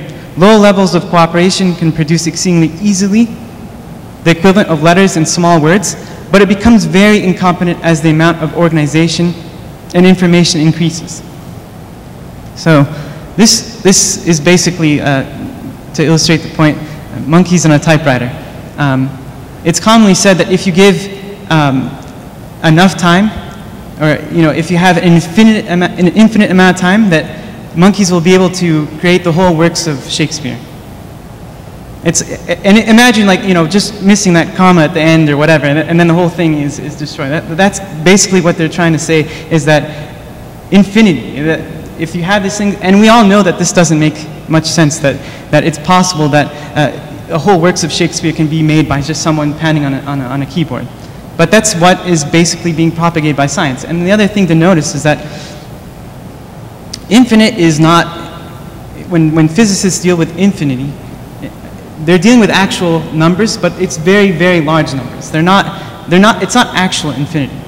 So yes, like hypothetically or theoretically that this could be possible, but there's nothing in this universe that dictates what infinity, there is no example of infinity in this universe. The number of particles in the universe, 10 to the 80, if you subdivide each of the atoms to the individual particles, it's still a number that physicists deal with and they calculate and they work with. And if it's more or less, it's consequential. So consider the difficulties of assembling one functional protein. A specific sequence for the amino acids, there exists about 20 different varieties, so not just A and B, but A through T. And therefore the probability would be 10 to the x, whatever x is the number of sequences. So considering just a relatively short amino acid, which is 150 amino acid residues, just being able to sequence them would be 20 to the 150th power, which is an astronomical number that we can't even comprehend. But other scientists have looked at this and say that, well, that's not necessarily true. Well, not every unit of every amino acid is necessary for producing a functional protein, and that's true. So there are mitigating factors. An evolutionary biologist asked the question, what if functional genes are more common than mathematicians are supposing? How rare or common are the functional sequences of amino acids in a chain of any given length? So this was looked at by this doctor. His name is Douglas Axe from the Discovery Institute. And through his mutagenesis experiments, he found that, and he studied that the stability of protein folds within amino acid sequences in regard to their ability to maintain biological function. And this was published in the Journal of Molecular Biochemistry up till 2004. From them, he developed a rigorous method of estimating the allowable variability in order to eliminate possible estimation errors in that previous number of 10 to the 195th. But even with this number, even with that number, and in considering these variable regions that are tolerant and forgivable, where anything can actually be put in place, ACTS estimate the probability of sequencing a 150 amino acid chain with this tolerance and still being functional would be 10 to the 74th power, which is, sometimes you have to see it out. It's an extremely, extremely small number. And just like I said, if you were to flag an atom in the universe and then have it out there and try and find it, it would be easier to find that one molecule than to actually have this chance of happening. There's only 10 to the 17th seconds in the universe, speculated by scientists. So that's like another dimension that you can kind of, for comparison. So consider the difficulties of assembling one functional protein, the correct chemical bond. This is another layer of complexity. Amino acids must form the correct bond. It's not just enough that they link together randomly with enough energy and enough orientation to connect. They have to have a specific orientation. It has to be the peptide bond, this bond right here. And it can't, and a lot of times that these amino acids, if you leave them alone in a test tube, this amino group will interact with this R group right over here. So then and that's not a functional protein. So it has to form the correct amino bond and the peptide bond. And this again, if you're looking at a 150 amino acid sequence, we're looking at 1/2 times 1/2 times 1/2 for up to 150, and that adds an additional complexity of 10 to the 45th power. So this is also another thing looked at by the Winstar Institute because they wanted to get an accurate number. Not every amino acid, even if it's in the correct orientation and in the correct sequence, can still be useful for the function of a protein. Turns out in biological systems that there are D amino acids and L amino acids, and these are enantiomers, they call them, of one another, isomers. And it's all because of this carbon, this central carbon, that you basically have a mirror image of itself. And normally in the biological system, only one is made. But when you're dealing with a system that's outside of a living system, both of them are produced just equally. So you're going to have to consider if in the beginning of life that this is another issue where it's once again you're cutting in half all of the possible variables, and so acceptable amino acids, and so once again it's another layer of 10 to the 45th power that we're adding onto this. So this is kind of like a summary of it: 10 to the 74th for the sequence specificity, 10 to the 45th for correct chemical bond formation, and 10 to the 45th for the correct L amino acid, which is the only type of the specific amino acid that's useful. So this ends up being 10 to the 64th power. Once again, an extremely large number that it's hard to grasp. So I mean, it's easy kind of to step back because it's kind of hard to absorb these numbers and say, well, with enough time, anything is possible. So going back to our example of illustrating this point of the roulette wheel. So if and there is something to this point, that if we were to have a person that went into a casino again and spun the roulette wheel and was able to get 1 in 38 chance of being right, what would be the chance of them getting that same winning number correct 3 times in a row? So it turns out 38 times 38 times 38 equals 1 chance in 54,000. So, but what if a person so that is extremely improbable by itself, but what if a person was at a roulette or was in the casino for 12 hours a day, a week, just like that crazy guy in Vegas that did all those terrible things.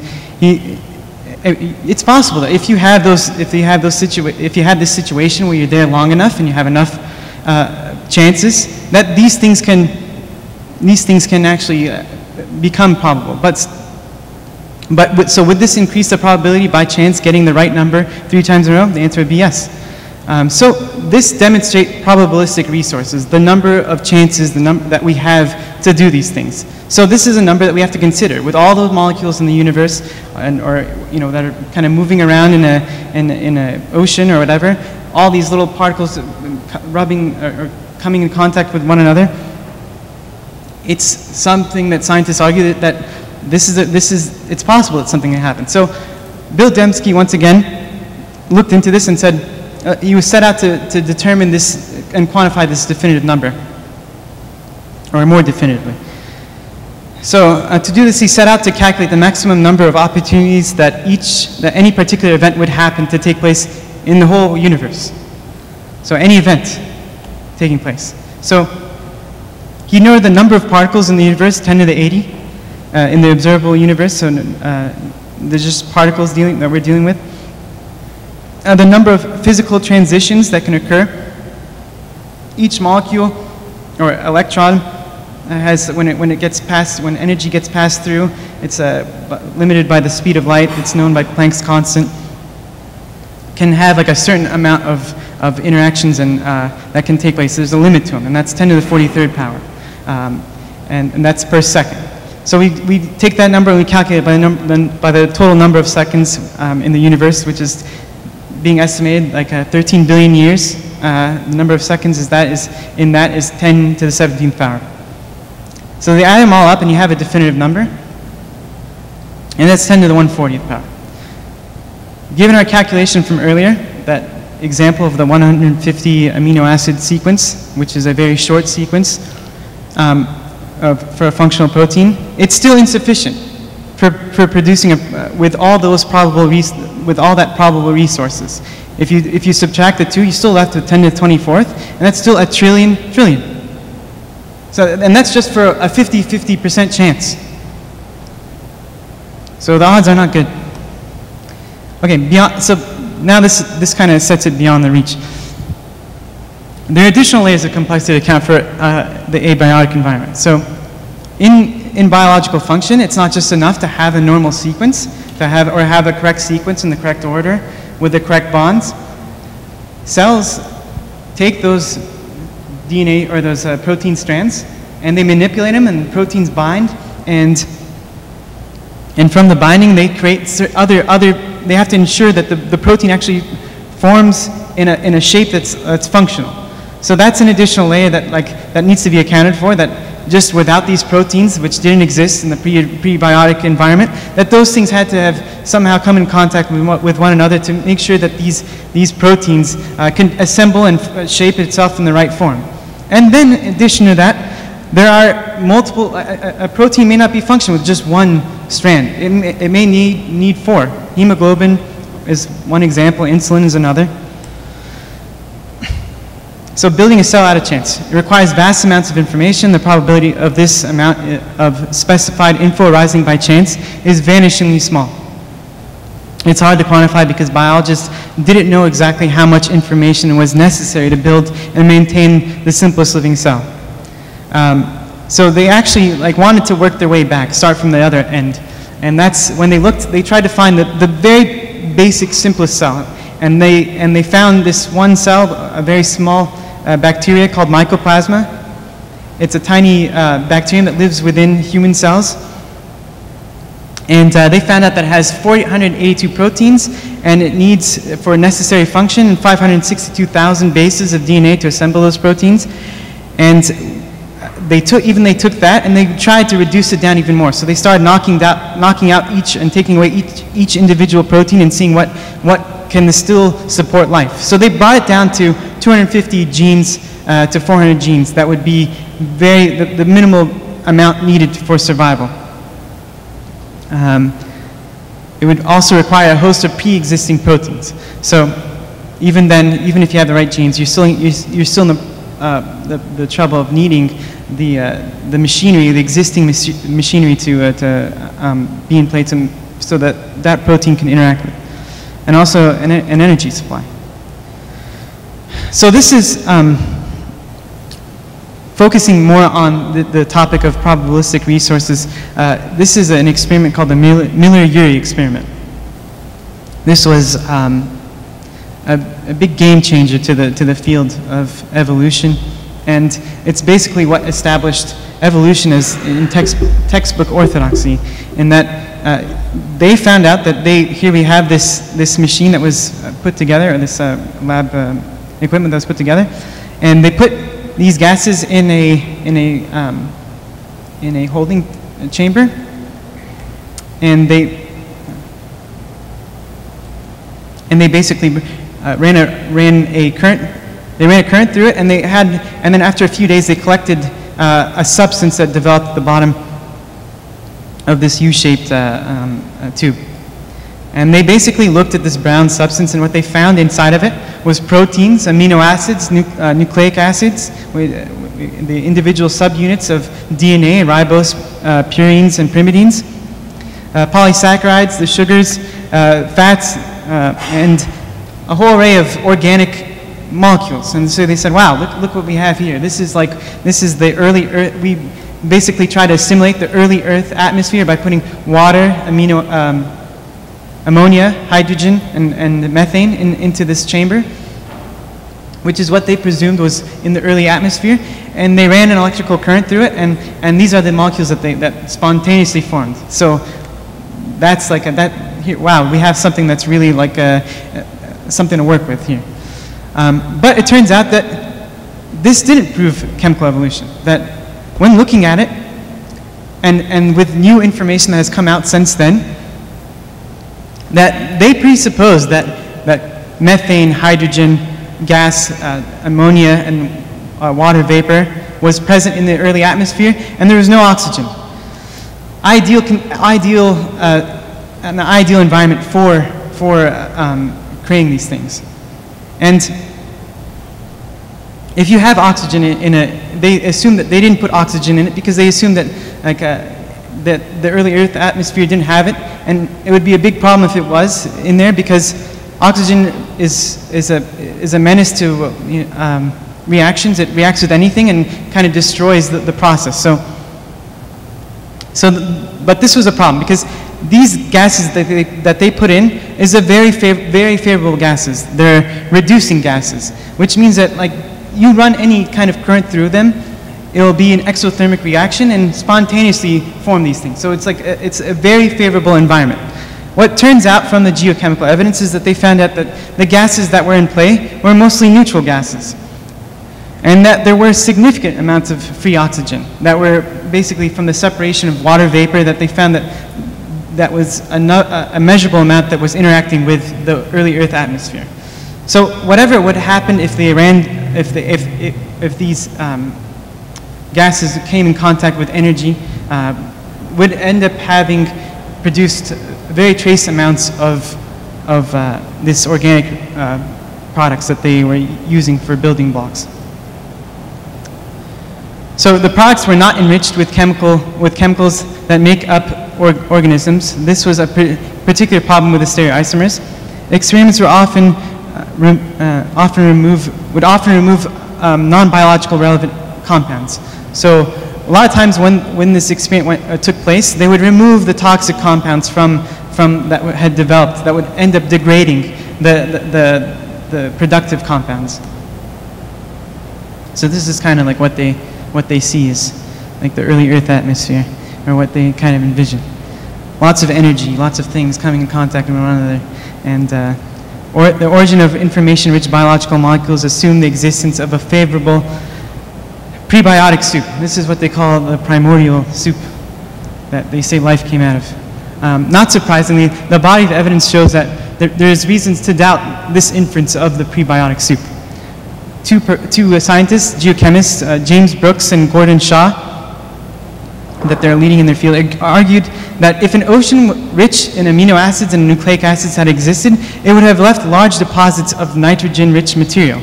So a lot of these compounds that are used for biology, the amino acids, are rich with nitrogen. And so if they're saying that they're saying that it would make sense that if this was the environment back then, that there would be lots of deposits of this nitrogen-rich material, and there would be lots of nitrogen in there. And there's no evidence of such deposits exist in the Precambrian sediment. The importance of the Precambrian sediment is that right here, this is where it is, 500 million years ago, there was a big explosion of life and all sorts of things happened, and we went from stuff that was not even seeable to land animals, plants, dinosaurs, all sorts of things supposedly from 500 years ago. So they're looking at this era and they're finding out that if that was the case, we should be able to look back and see that this era where there was, which was very productive in the time of evolution, that there should be evidence of nitrogen. And what they found is the nitrogenous content of the Precambrian organic material was less than 0.015%. So the primordial soup that everyone talks about, it's reasonable to conclude that there never really was any substantial primitive soup in the beginning of the early Earth. So what does this mean? Without nitrogen-rich prebiotic environment, whatever specificity the chance hypothesis might have had once is now lost. Further, many destructive chemical processes would have necessarily been at work at the same time, producing non-biological substances and biological building blocks. Okay, so this is another, this is a graph of evolutionary tree, but it's morphology of proteins. You can apply proteins or living species, whatever. It's all, it doesn't make a difference. That basically, as it expands sideways, you have increased morphology, and with time, you're advancing. You're advancing with evolution. So these proteins are gaining more function as we're going this way. The problem with this is that it basically implies that every point along this chain is a functional protein. And I don't think I have it, but this person named Douglas Axe, he actually looked at this and was looking at the stability of these protein structures, because it's not enough to just have functional proteins that you tweak a little bit and a little bit and a little bit, and you gain more and more function. Not all protein function. The next step in evolution hasn't shown that it's just simple gradual tweaks in the function. You have to have these intermediates to get into the next step. So basically, you have useless information, useless intermediate proteins are being produced by these living cells, and it's just carrying along. And you can carry on this, you can only drag the garbage for so long before it starts to degrade. You can't have a non-functional protein being produced time and time again for no reason, because the cells need the energy. They're not going to waste it on something that it's useless. But that's what is required to get to the next step of evolution, to get to the next protein, to evolve. And so there's problems here that we found out, that because there's no stable function, there's no stable intermediates that are functional, that we find out that we're having a hard time understanding what the next step is, how we progress. So why intelligent design should be considered a viable option? All creations have a creator. Creation of a new information is habitually associated with conscious activity. This is what Henry Quaesler, who was an application information theory biologist. So this is stuff that is commonly attacked by atheists, prominent atheists, Richard Dawkins, people like Sam Harris and Daniel Dennett. They say that well, if we have, I should step back a little bit.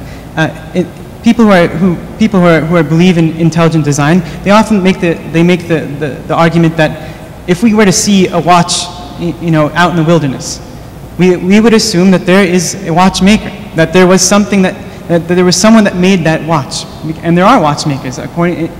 As we know today, whenever we see a little device or something, that there is someone that made that device, and so it's a logical conclusion. Similarly, also, if we were to be walking in a desert and we see sand dunes, and all of a sudden we come across one sand dune and it's got these elaborate sand castles on it, we would assume that someone made that there was someone else, there was something else at work, and someone else that was intelligent that had put, that those would have the signatures of intelligent design. But these atheists, they look at this and they say, well, where is the DNA maker? Where is the people that made, where is this intelligent design happening? Where is the proof, the evidence of a DNA maker? And if you've read the book that Abuna Gregory mentioned yesterday was the Stephen Meyer's Signature in the Cell, goes into this in great detail, and it shows that there are indeed evidence of intelligent design. Dembski's criteria of the pattern that we were looking for earlier is met. There's a digital code, there's specified complexity, and there's sequence specificity. These are all things that we see as programmers or engineers. These are all signatures of creation, of engineers, of processes that create. So I guess this is the end.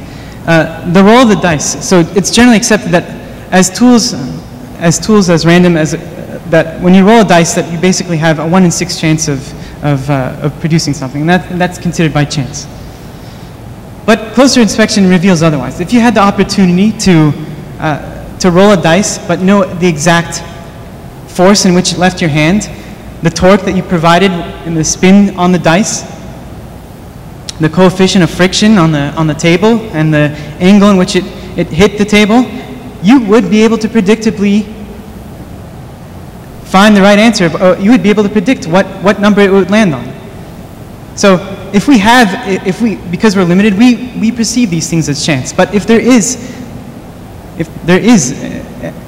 with an omnipotent being, we on the outside, we explain these things as by chance, but with an entity that's omnipotent and that knows all things and can make these calculations, none of these things would be by chance. It would all be by intention. So, I don't know, I leave you with that, I guess.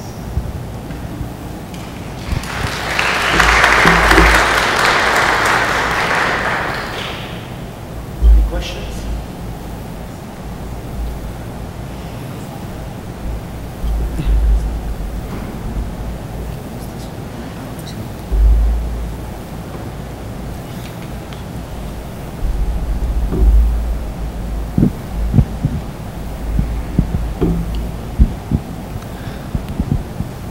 I was wondering, because there's also I forget the name of the number, but the probability that there's life on another planet. Do you know where they got those numbers from? I don't know. I'm not really sure what the numbers are exactly. What are you referring to exactly? I forget. There's like some. And Abuna Andrew's nodding his head. Maybe you know the number that I'm talking about, but in like, I guess it's astrobiology, I guess. But if you have X number of planets, the probability that there's one in that X has life. So, well, because it's related to what you're saying, right? Yeah. Well, I mean, what I was trying to explain that. Hopefully going through this exercise, you'll see that the probability of producing one functional protein is extremely improbable. So logically you would assume that, you know, with this one chance of improbability, that there wouldn't be other issues or other situations of life. It's possible because we have a universe. I mean, I don't know if it's possible. I'm not even anyone to comment on that. But we do live in a universe where things are peculiarly tuned for life, and this is what scientists are coming to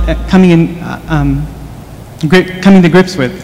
That there are a whole host of constants that have existed since the beginning of the universe. That they're realizing that they're so finely tuned, that they are so specific, and this is going into cosmology. But you know, I guess we'll cover this in the next conference, God willing, but important to touch upon it, that they're finding out that these constants are so finely tuned that they're growingly uncomfortable with how specific these values are. The cosmological constant, the atomic weak force, they're finding that these things are 10 to the negative 140th power. I mean, it's something so finely tuned that they're finding out, well, maybe perhaps that maybe perhaps that, well, it isn't necessary for this information or for these values to be so finely tuned, but so they did experiments and they found out that if they just move the value just by one part in this extremely small number, power, they find out that things go wildly awry. That they find out that with the cosmological constant, which is probably one of the most extreme versions of this, is that they find out that from the early Earth atmosphere, they calculated mathematical models. They found that with just moving just one part in 10 to the minus 140, they find out that either A, the universe expands out into infinity, or B, the Earth, when going the other direction, they find out the whole universe collapses into singularity. Either way, you don't have the resources, you don't have the scenario where life exists. So I mean, it's kind of similar to like what they were presuming is that if it's like a ball in a bowl. You know, they assume that if you distort the orbit of the ball, eventually it would come to a stable region at the base of the bowl, and that would be where we are right now, as some stable form in which we can live and that allow the possibility of life in galaxies and planets. But what they found out is that it's not like that at all. It would be more likened to, you know, a pen sitting on a razor's tip. That either, no matter what, it's just balancing by itself right there. And that if it moves either way with the wind or whatever, the whole thing falls apart and there's nothing there. So if you listen to the modern atheists like Richard Dawkins and Sam Harris and these other guys, you'll find out that even then they're growingly uncomfortable with this, with these numbers and this fact. And this is something called the anthropic principle. It's basically we try and reason our way out of it by creating multiple galaxies, the multiverse, and all sorts of things. But these are just even so far beyond the reach that we're now, like I've said this before, I heard this from Andrew Clavin, I don't know if you know him, but that basically it's not, in the past they've accused people that believe in God that whenever we can't find an explanation for things that we say that God did it. And so they say that this is the God of the gaps. But right now, it seems that things are reversing itself, that it's being flipped on its head, that now they can't explain why things are so precise, that they're saying now that this is, this is basically science of the gaps. They're creating universes without even having any evidence of such. Yeah, I guess you answered my other question that I was going to ask, but like, rebuttaling, or what do the leading atheists say in response to these numbers? Yeah. Is it all just like, okay, there's multiverse and that's it? Well, yeah, I mean, like they say, it's called the anthropic principle, that the fact that we're able to stand here and ask these questions means, of course, that all the constants are tuned for our existence. Of course, that's the case. But there's this philosopher, his name's Leslie Jones. He likened it to a situation where you have a firing squad, right? And you're standing before a firing squad, and that these are all trained snipers, and they're all aiming at you. And then the guns go off, the smoke clears, and then you're there standing, and you're saying, "Oh my gosh, I'm still alive." And then saying, "Well, of course I'm still alive. I'm here." It's just as unsatisfying as that. Thank you.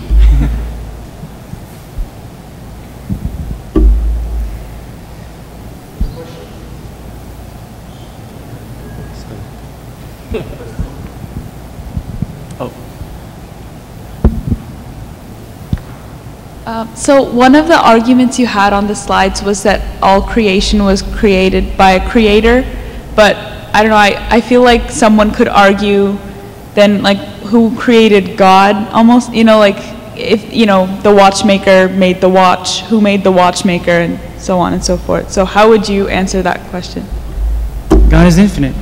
That is the ultimate end. There is no, God just exists. It only makes sense that there is nothing behind it. I mean, that undermines the whole concept of God. But then couldn't you just say like that the creation exists, like everything just exists?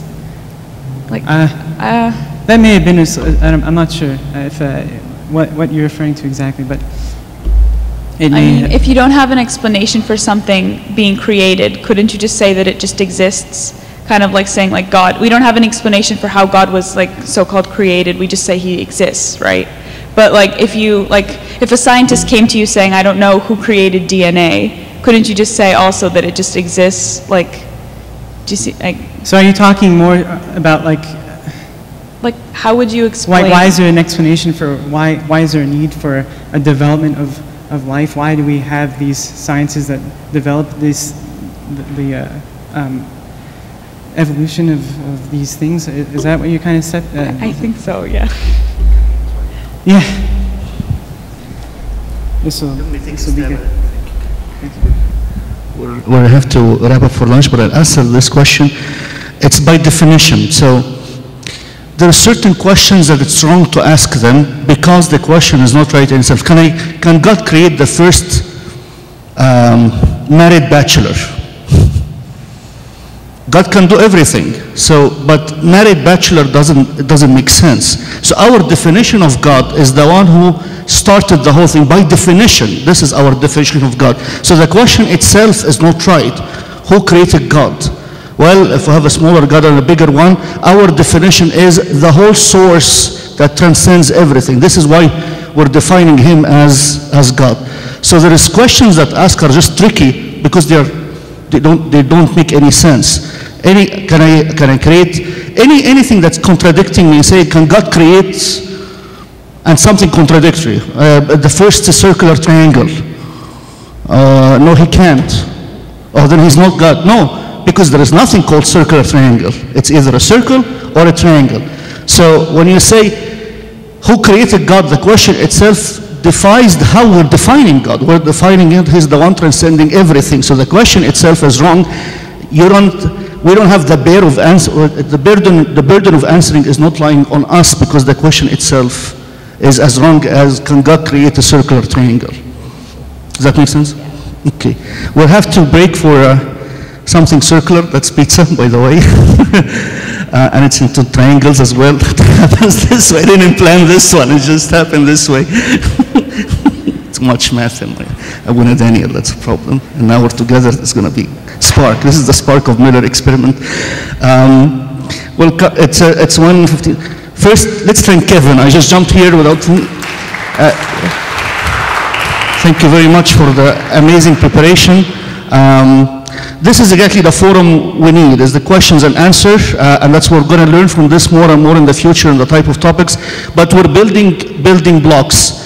First of all, where the information came from, we're defining or we're answering